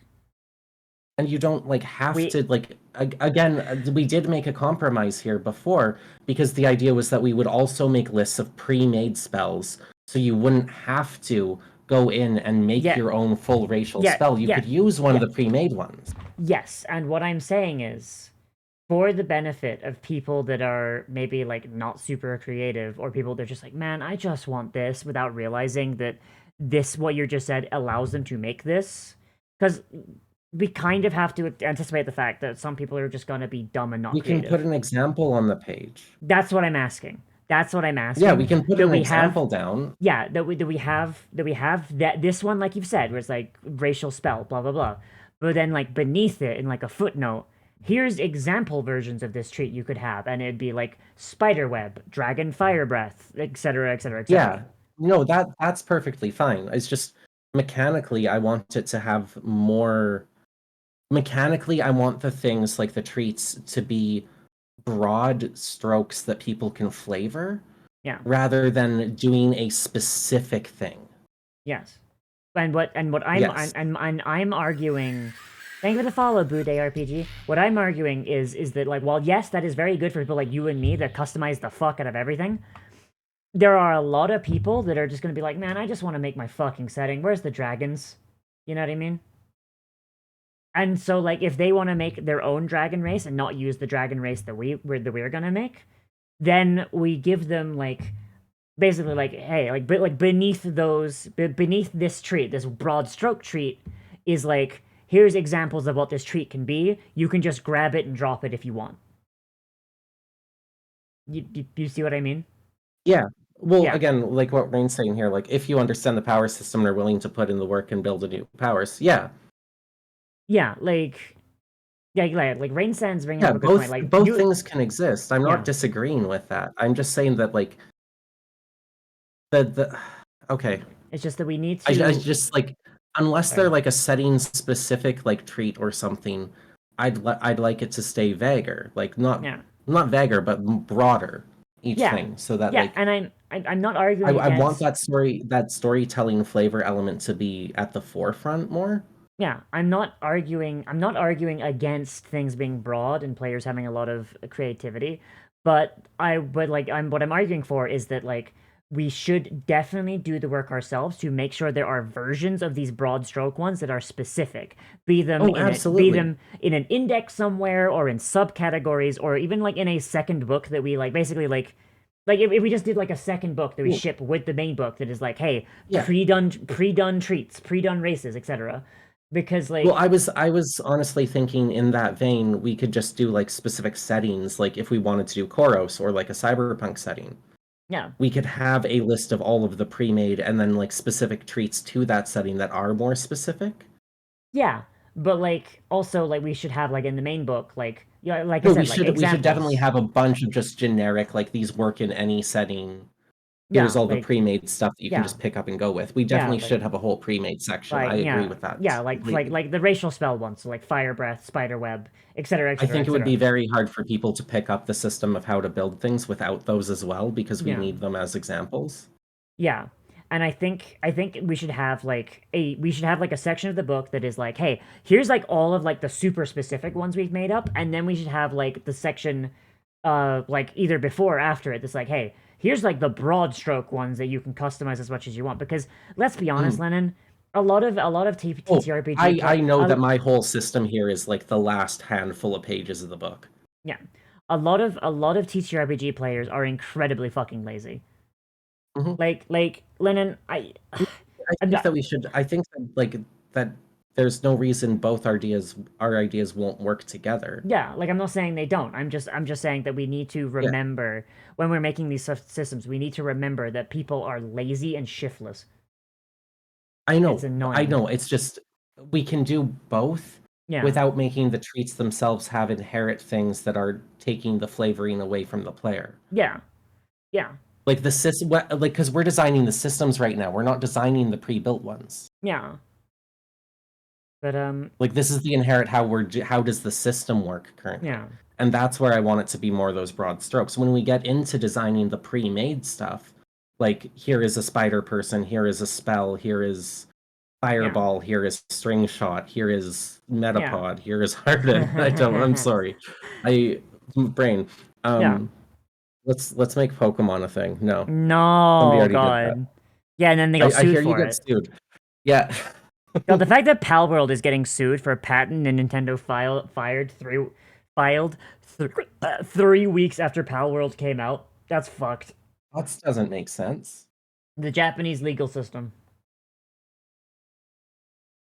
Oh boy, I kind of feel bad for the Pal World devs because they are Japanese, which means they can't hide behind the American legal system. Because the American legal system would fucking have their backs on that one. Because American legal system very very much cares about patents and stuff.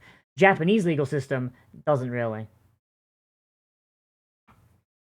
But yeah, Lennon, I think really all we need to do now is we need to come up with a skill list and a treat list. And I feel like if we have the spoons through the week, that's what we should do off stream. Come up with treats and taints and maybe skills, but I think skills should be like we should do like on their own. Or should we do skills first before we do treats? I think we should do like a skill list because that would be the easiest. I think we need a skill list. Yeah, skill list and then because I don't think we can possibly like. Wait, we don't even need a skill list. Hold on. Hmm? We don't need shit. Liv, I think we could probably make some really weird makeshift characters and just start like doing scenarios and figuring out things that we need to add if we're struggling at that. Because we could easily just like role play a scenario and be like, okay, I think you need this skill, and just write things down as we're role playing, and then after the fact, kind of like put together what we figured out into an actual rule. Lennon. We can make up rules as we practice. I just realized something. Yeah.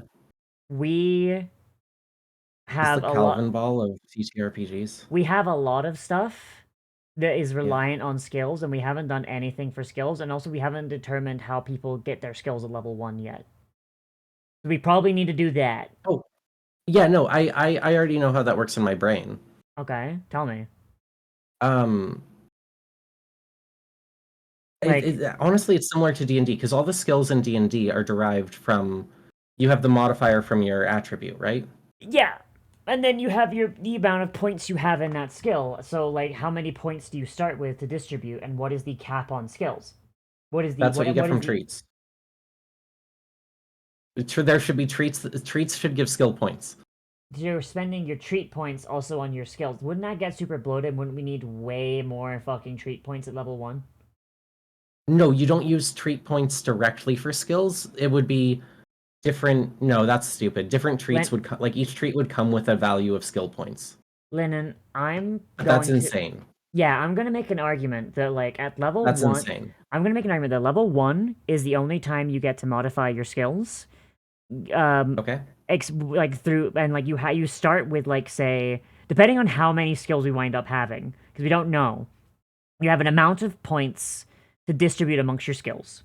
And that is where your skill points, and that is where your skills stay. So if I put 6 points into swords at level 1, or we could really just genericize out into melee if we didn't want to make it specific to different weapon types, but that is kind of unrealistic because swinging an axe is different from swinging a sword, etc., etc.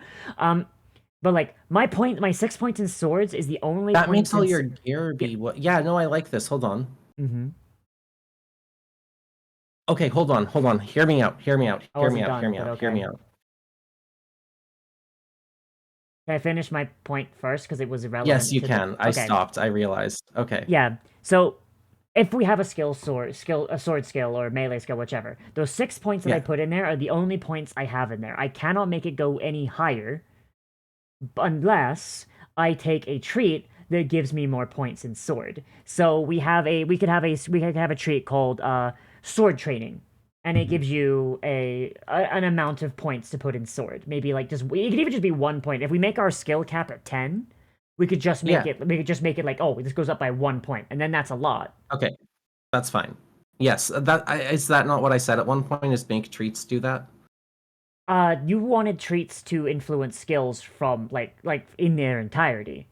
I'm saying we have skill points first that you distribute. No, I didn't say in their entirety because what I was going to say is what I've wanted the whole time is for the attributes to influence what your base skill points are for everything.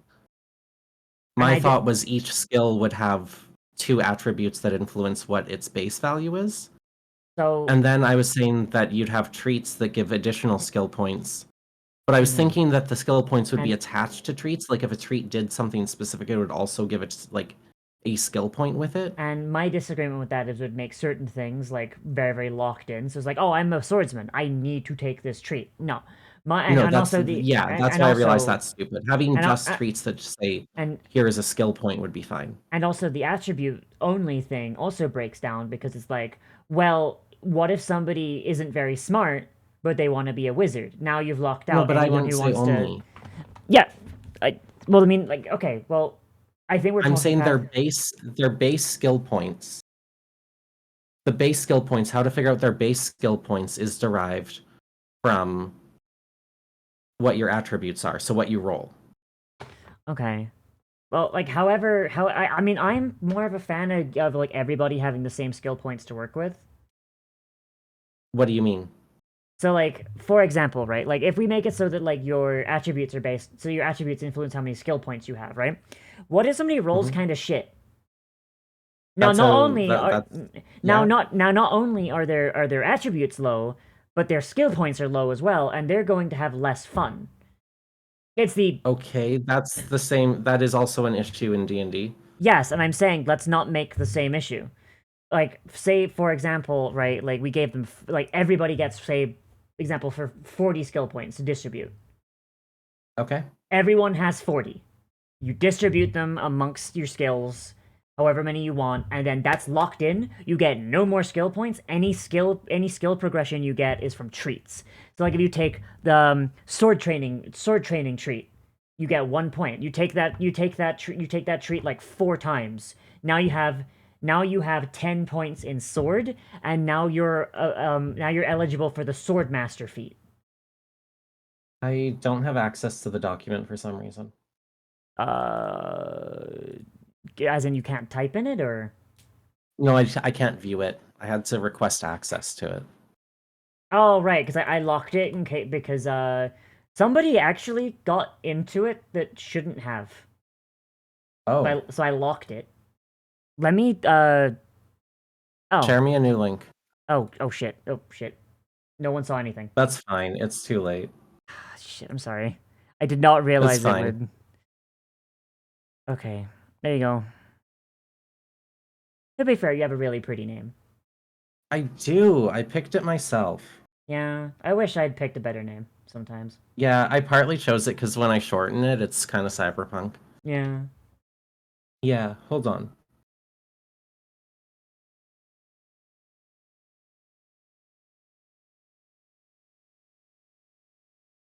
What if it's both? Because I want the attributes to do something. Well, they do. What do they do? Well, Lennon, when you use a skill, you add No, I mean in relation to your skills. That's what I'm saying. When you roll a skill, you add your attribute to it. No, oh, okay. No. What I'd rather do is rather than adding it at that point, just having it in.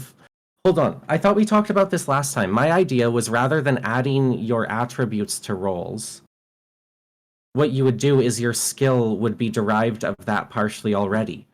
So, like, if you're doing, say, like a Lennon, lockpicking would be Lennon, cunning and dexterity together, would give you your base.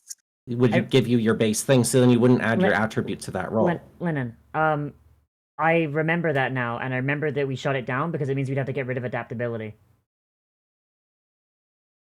Let me check what adaptability does.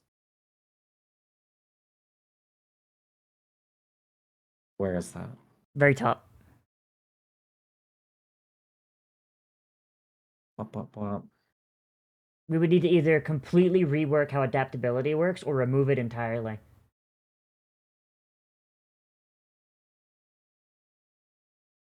Why? Because it doesn't work with what you've just described. The way that I described it, right? Live. What a trained skill is a skill that you got. We already established this. Hold on. We're retreading. A trained skill is a skill that you bought a treat for.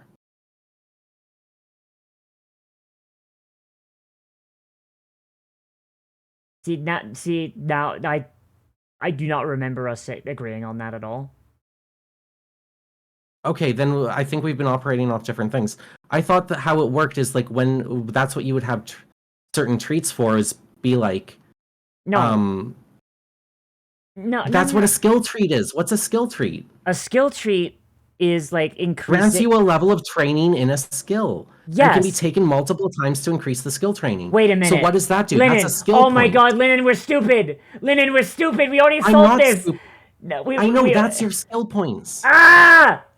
That's what I'm trying to tell you. And that's why you're so I'm right. Our base skill is each skill is going to be derived from 2 attributes to give you the base skill. Lennon, And then a trained skill has additional skill traits applied to it.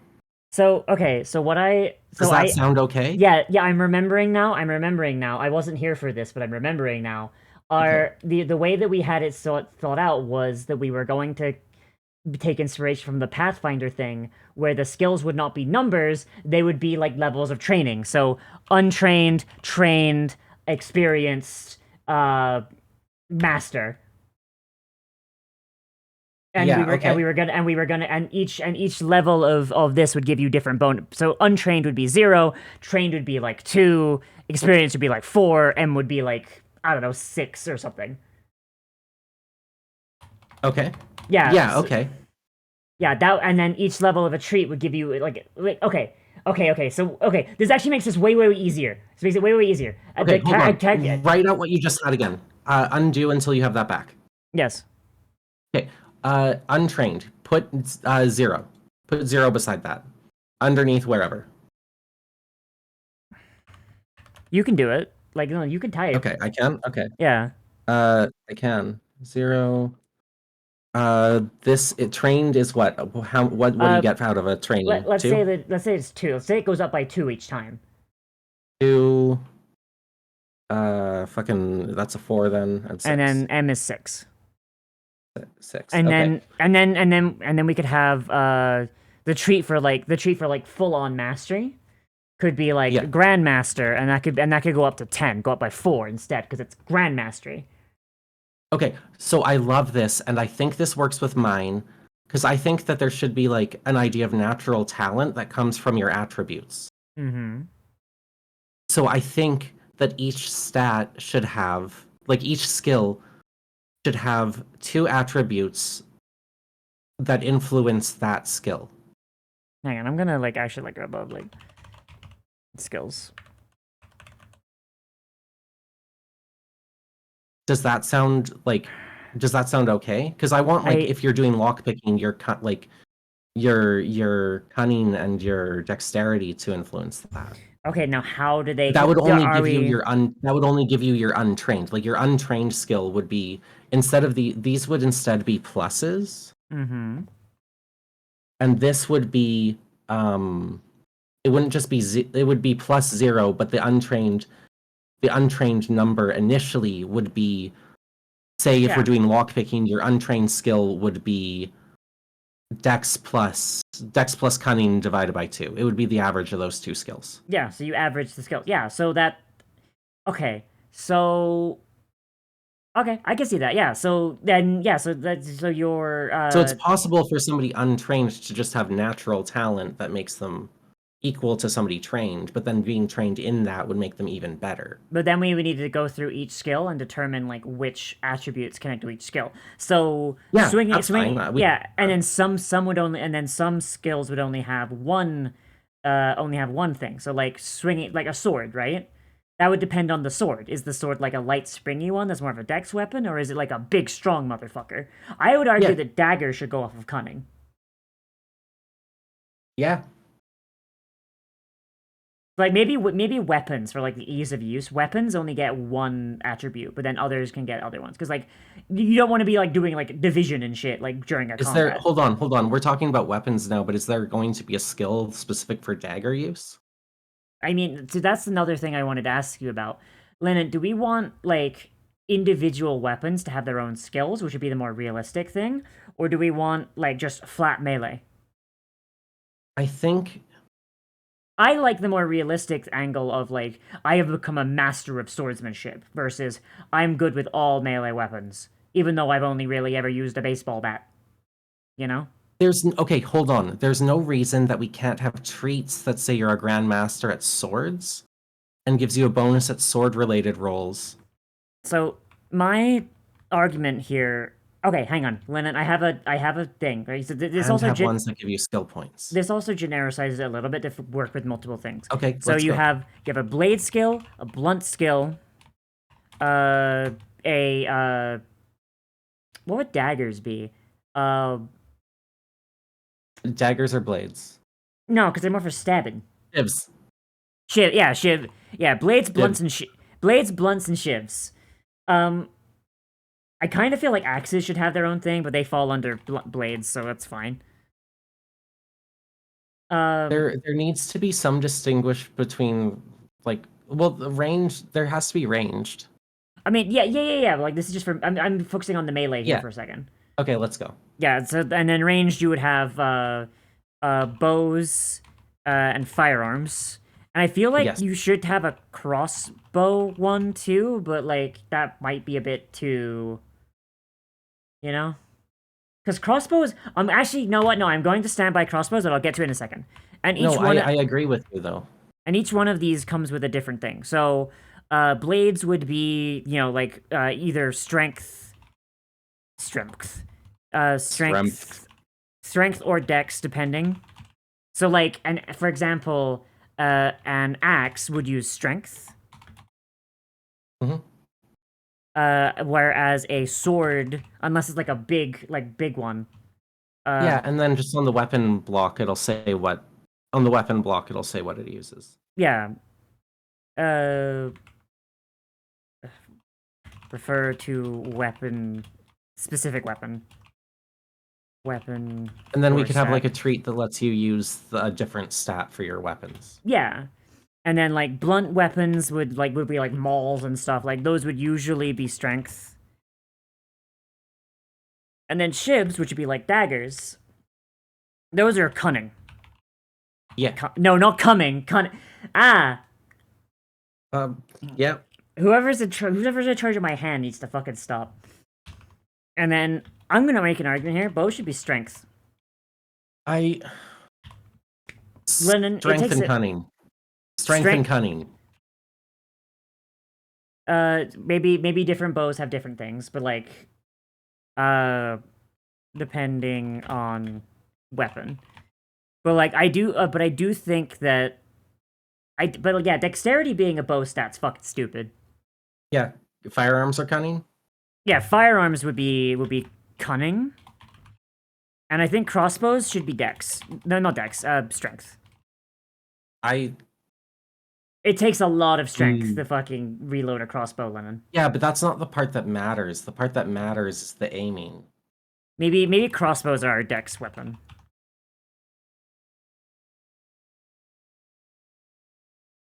You know? Maybe crossbows, Yeah. like, even though it doesn't make a ton of sense, maybe crossbows get the dex. Because, like, otherwise dexterity has no meaning for ranged weapons. Crossbows should be the same as rifles. I disagree.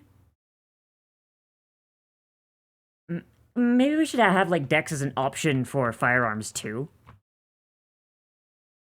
Like, make it an option. Yeah. I mean, firearms having both though, like being a combination dex cunning makes sense. But remember, we said we want weapons to have one thing, so people aren't doing one thing. yeah. So people aren't doing like averages during combat. Right. Yeah. Hmm. I think Why would they be doing it during combo? What if someone gives them a spell that buffs their cunning? Now they have to redo the math. You know what I mean? Oh, yeah.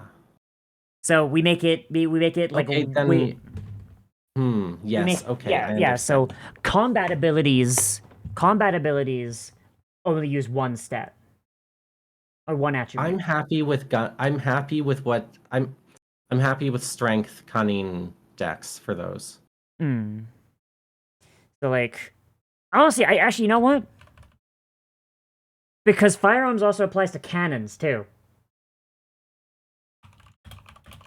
It might, for the most part, have to just be like, yeah, it depends on the individual thing. Yeah, but so, I mean, that would also but there would also probably be like other weapons that like you could find a sword that like has the cunning attribute, and that's like it's a special sword, right?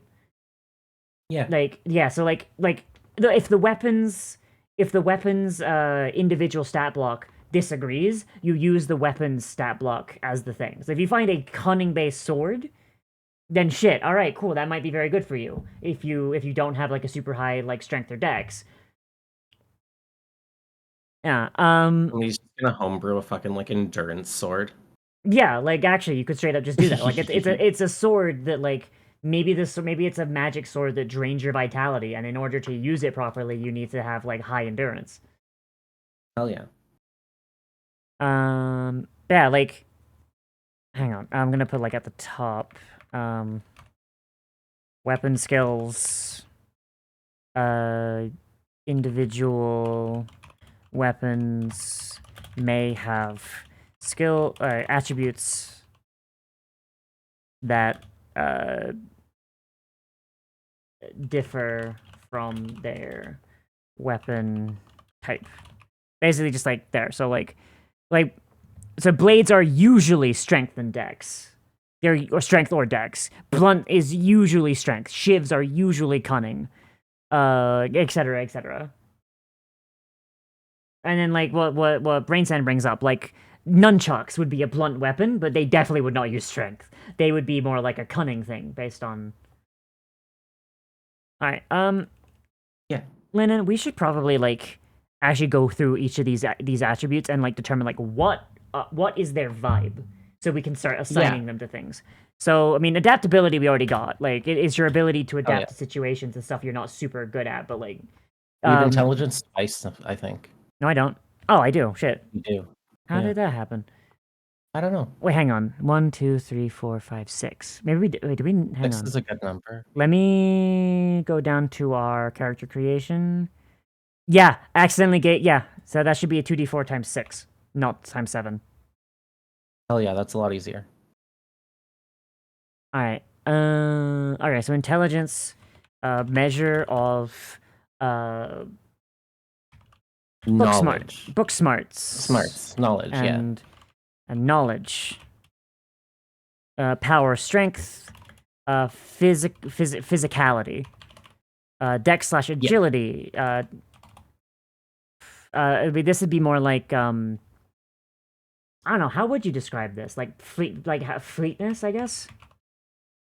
Fleetness. Yeah. Swiftness. Fleetness, swiftness, and speed, I guess. Speed. Yeah. So we would, so that would affect your movement skill, because we were gonna make movement. Yes. Oh wait, shit! Under our new system, fucking movement skill no longer makes sense. Because how are you gonna be trained in movement? You can be trained in movement. Yeah, but like, if someone is untrained in movement, what's their move speed? There'll be a base move speed. Yeah. We'll have a minimum move speed. Minimum move speed of like, I mean, it depends on how big our squares are, but like. Yeah. We could probably just say minimum's 25 or 30, something like that. Minimums, if we're just for something we're familiar with, just a number. Yeah. Minimum should be like 30, I think. Yeah. Yeah, and then like your racial traits affect your movement speed. Maybe move skill is not. Maybe movement is based on your racial thing, and then you can improve it through like racial or normal traits. Alacrity is a fun word. Yeah, cunning. Sneakiness, street smarts. Fucking out of the box thinking. Mental aptitude. Mental aptitude. As opposed to knowledge. Yeah. Endurance. That one Take punch scene good. in Captain America where he's holding the helicopter. Also, just the line, I can do this all day.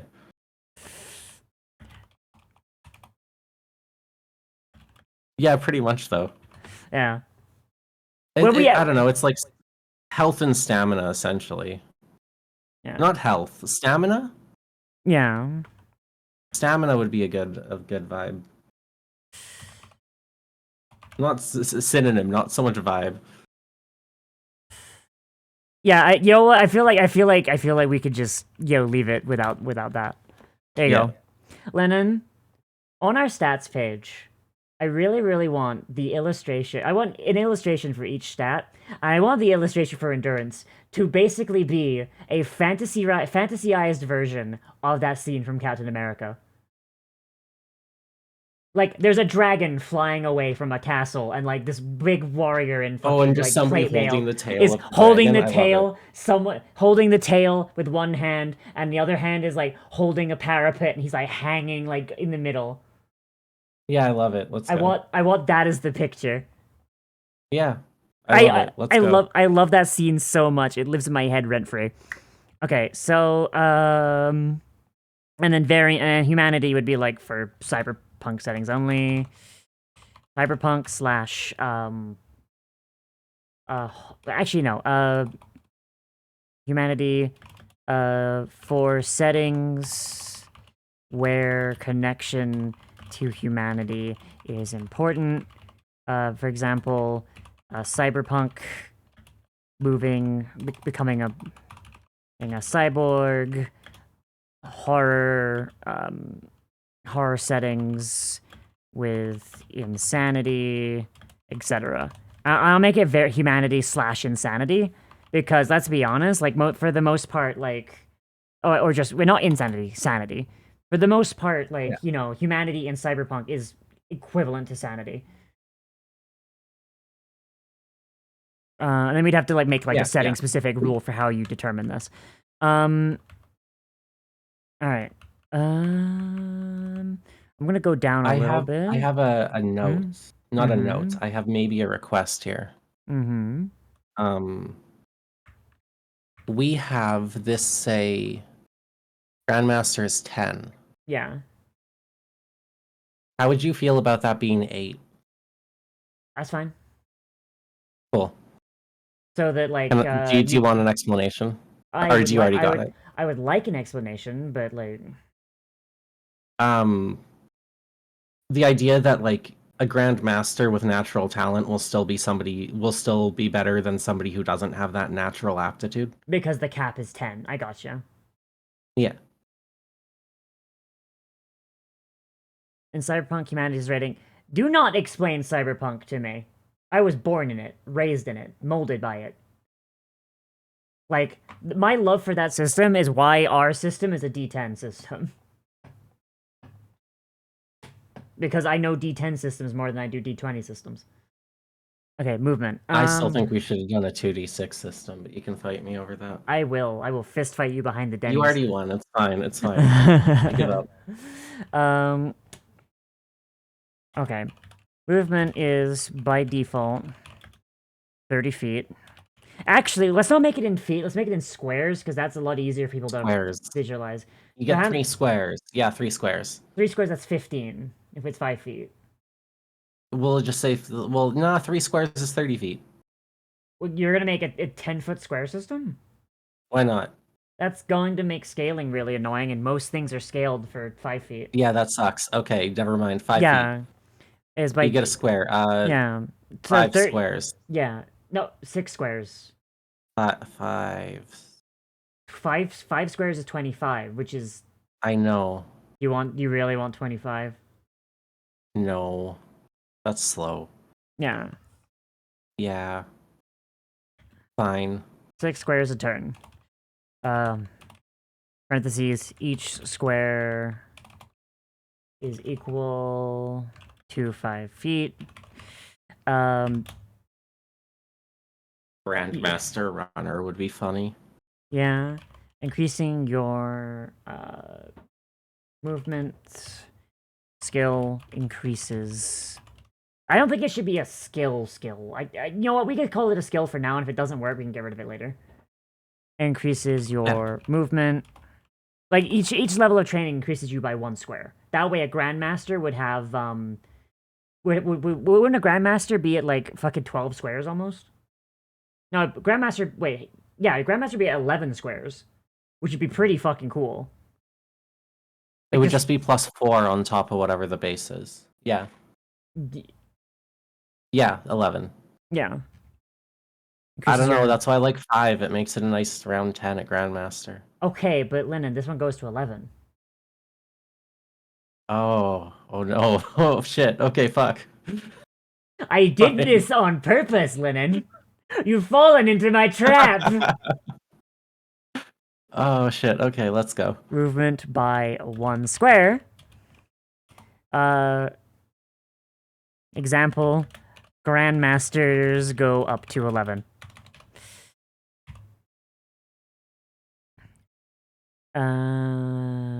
Yeah, that works. So now we just need a skill list, and I feel like we could do. I feel like the treat list should be the final one we do, because we have weapon creation, we have spell creation, we have literally all we need now is skills and how we determine how many skills a person starts with trained. I feel like at the beginning you can't go above trained. We agree on that one? Yeah. Yeah. So let's come up with a. Okay, so remember what we did for the attributes list when we first started? Like you came up with a list, I came up with a list, and we just kind of went through each list and was like, all right, which ones do we want to keep, and which ones are the same. Let's do the same, but because this list is going to be so much longer, let's do it over the week and then come back on Monday. Okay. Okay. Yeah, because I also need to help Yeah, that Chris sounds and good. Veronica get onto Medicaid again. So I probably Ye- should go do that. Yeah, So you were saying a bit ago that you have to get going, I think. yeah. So thank you everybody for coming by. I know this is not the most interesting thing I do, and I'm sorry I didn't have music. I just did not have the brain. I woke up literally like 5 minutes before we started. We're